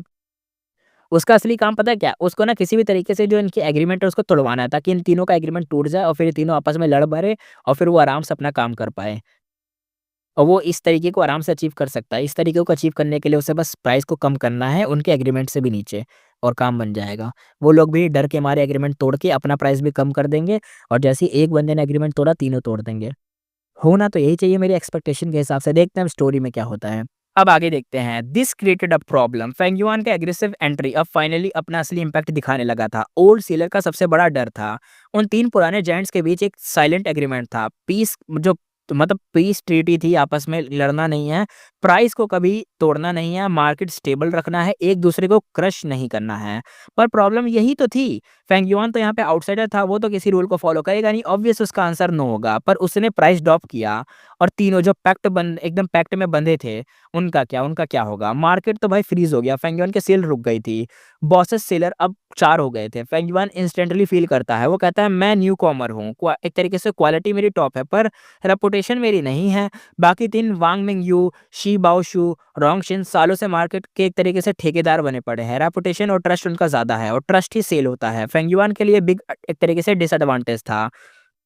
लेकिन हम देखते हैं फेंग युआन का गेम, वो प्राइस ड्रॉप करेगा। कुछ घंटों बाद ही तीनों को एक शॉकिंग न्यूज़ मिलती है, न्यू कॉमर ने प्राइस काट दिया।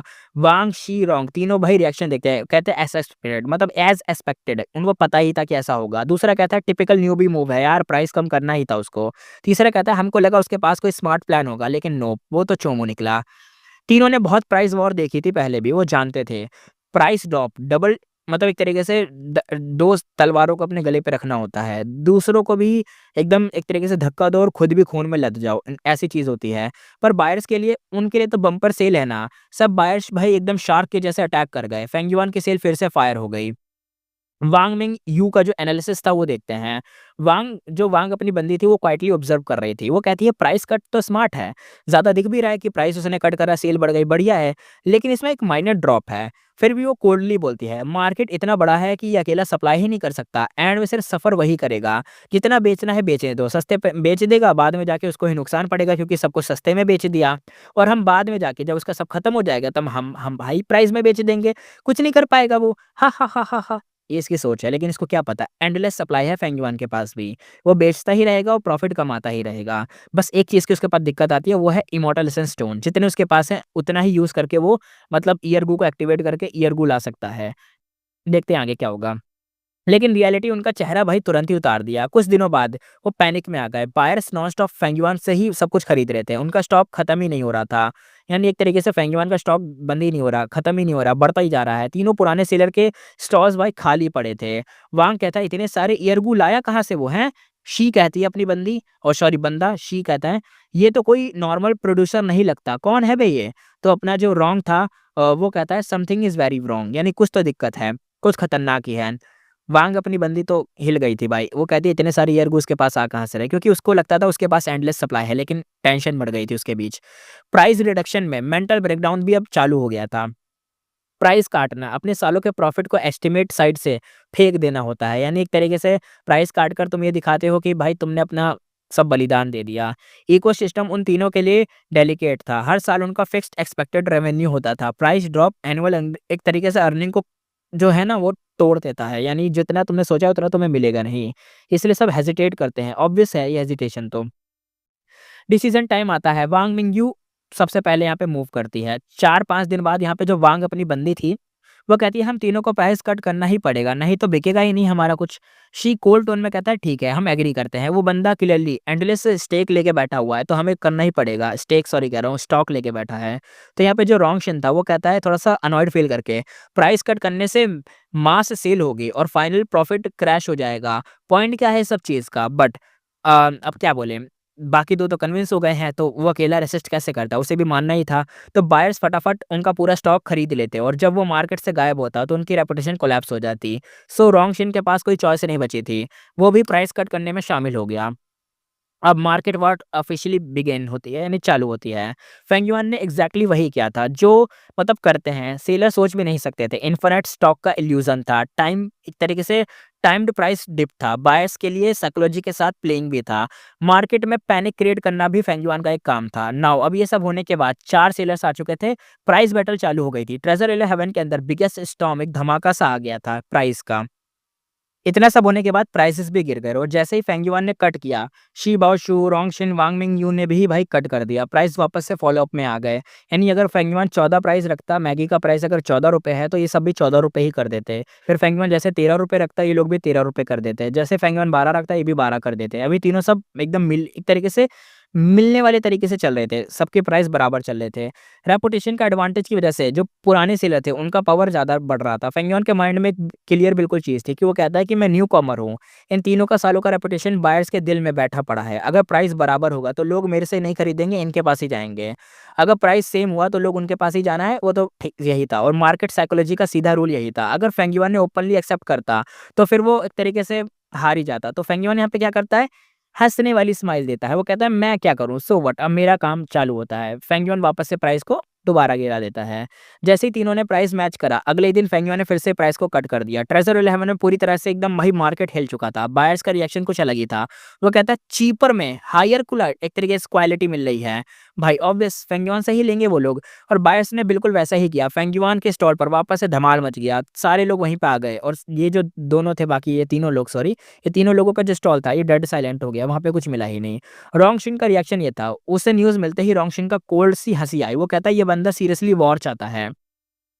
वांग मिंगयू कहती है ईयर से कोई हमें चैलेंज नहीं कर पाया है, यानी सालों से। आओ देखते हैं ये कितना दम है इसके अंदर, कितना बेच पाएगा, ये कितना स्टॉक है इसके अंदर। शी बाओशू भी कहता है तो चलो हम भी प्राइस काट देंगे। अब राउंड 2 शुरू होता है। राउंड 2 में दोबारा से प्राइस कम होता है। तीनों ने फिर से प्राइस मैच कर दिया। यानी अगर फेंग युआन ने ₹13 की मैगी बेची तो इन तीनों ने भी ₹13 की मैगी कर दी। बायर्स दोबारा से एक्साइटेड हो गए। वॉर दोबारा से शुरू हो गई। उन्हें पता था कि सेकंड ड्रॉप जस्ट बिगिनिंग है। थर्ड, फोर्थ, फिफ्थ और ऐसे ही और भी आएंगे। इस वॉर में प्रॉफिट बायर्स का ही होगा, हमारा थोड़ी ना। सब वेट एंड वॉच मोड में थे कि देखते हैं सबसे प्राइस किसका कम होगा, उसके पास ही जाके खरीदेंगे। मार्केट का लॉजिक भी तो यही था ना। क्यों सेलर्स को एक तरीके से इंटरवल चाहिए। नॉर्मली सेलर्स क्या कहते हैं, एक ड्रॉप के बाद रुकते हैं, मार्केट ऑब्जर्व करते हैं, फिर प्रॉफिट लॉस को कैलकुलेट करते हैं, फिर आगे बढ़ते हैं। क्योंकि प्राइस कट करना एक तरीके से गले पे तलवार रखने जैसा। दूसरों को मारोगे तो खुद भी खून बहाओगे, ये होता है। दूसरा, too many deduction, zero profit. अगर बार-बार प्राइस घटाओगे तो तुम्हारा प्रॉफिट ज़ीरो हो जाएगा। क्वांटिटी बेचकर भी फ़ायदा नहीं होता। इसलिए अगर सब विदाउट लिमिट प्राइस कट करे तो सारी मार्केट एकदम से कोलैप्स कर जाएगी। कोई भी इमॉर्टल इतना स्टूपिड तो नहीं होगा। सेलर्स इंटेलिजेंट होते हैं, बायर्स भी इक्वली स्मार्ट होते हैं। एवरीवन बिजनेस को बैलेंस पे रखते हैं, यानी जितने आसपास के सब लोग होते हैं सब एवरीवन। अब देखते हैं, बट फेंगयुआन बिजनेसमैन नहीं था, वो बैटलफील्ड का जर्नल है। वो तो सब लड़ा एक तरीके से लड़ मरा देगा। वो तो ट्रेजर इलेवन भी खत्म कर दे भाई का बस चले तो। तीनों पुराने सेलर्स एक चीज भूल गए थे, फेंगयुआन का एम प्रॉफिट नहीं था, डोमिनेशन था। वो मार्केट को स्टेबल रखने आया ही नहीं था, वो मार्केट को तोड़ने ही आया था, कंपटीशन को बर्बाद करने ही आया था, सबकी ऐसी की तैसी लगवाने ही आया था। और वो क्या करता है, ऑब्वियस सा काम, प्राइस दोबारा से कट। उसके पास रैंक 8 टाइम गो था, इन्फिनिट स्टॉक जनरेटर था उसके पास। ये तो बस एक तरीके का वार्म अप था उसके लिए। आगे की वॉर तो और ज़्यादा ब्रूटल होने वाली थी। अब आगे देखते हैं, मार्केट अब फुल क्योस में थी। 3 पुराने सेलर्स ने जब फेंगयुआन के प्राइस को मैच करा, बायर्स रुक गए और सेल दोबारा से स्लो हो गई। लेकिन सबकी नज़र एक ही बंदे पर थी। अगला स्टेप फेंगयुआन क्या लेगा, क्या दोबारा से प्राइस कम करेगा? और फेंगयुआन ने एग्जैक्ट वही करा, प्राइस दोबारा से कम। थर्ड टाइम प्राइस दोबारा से ड्रॉप हो गया। और जैसे ही शी बाओशू, वांग मिंगयू और रोंगशिन का मतलब पता चला, उन्होंने भी प्राइस को लो करा। फेंगयुआन ने तुरंत ही बिना 1 सेकंड वेस्ट करे फिर से प्राइस को ड्रॉप कर दिया। शायर जितने भी बायर्स थे सब एकदम शॉक हो गए। वो कहते हैं इतना फास्ट, इस स्पीड से सबको क्लियर हो गया था कि ये बंदा फुली प्रिपेयर्ड है, ये वॉर को एंजॉय कर रहा है, ये किसी से डरता नहीं। रोंगशिन को सबसे ज़्यादा प्रेशर फील हो रहा था क्योंकि भाई उसके पास सबसे कम स्टॉक था, वही सबसे पहले हटेगा इस मार्केट से। यहाँ पे रोंगशिन का टेंशन मोड ऑन था। वो सोच रहा था कि लेट स्टेज में प्राइस लो होगा, बायर्स फ्लड होंगे, अगर तब मेरे पास स्टॉक कम हुआ तो मेरा ब्रांड एक तरीके से बर्बाद हो जाएगा। उसने सोचना एक तरीके से प्राइस कट कर दूँ या ना करूँ, वो सोच रहा था। पर इसी से उसकी कमज़ोरी सबके सामने आ जाती और कॉम्पिटिटर्स उसको अरीना से ही निकाल देते। ये डबल प्रेशर उसके दिमाग में एकदम थंडरस्टॉर्म की तरह बना हुआ था। पर सडनली शी बाओशू और वांग मिंगयू प्राइस ड्रॉप कर देते हैं दोबारा से। रोंगशिन अभी भी कंफ्यूज ही था कि उनके दोनों जो दोस्त थे उन दोनों ने भाई प्राइस को दोबारा से ड्रॉप कर दिया और तीनों का प्राइस एक लेवल पर आ गया। अब सवाल ये बचा था कि अब फेंगयुआन क्या करेगा? यानी एक तरीके से अपने जो रोंगशिन है शायद निकल चुका है गेम से। अब फेंगयुआन का देखते हैं। फेंगयुआन क्या करेगा? दोबारा से स्पीड बढ़ती है। फेंगयुआन वही करता है, मेगा ड्रॉप, दोबारा से ड्रॉप होता है। इतना बड़ा कट लगता है कि ट्रेजर इलेवन की लिटरली एकदम भाई एक्सप्लोड हो जाता है। यहाँ पे सब फट जाता है, एकदम तबाही हो जाता है, सब बर्बाद ही हो जाता है। लोग देख के हिल जाते हैं, क्या ₹15 की मैगी ₹6 में? ये क्या हो गया?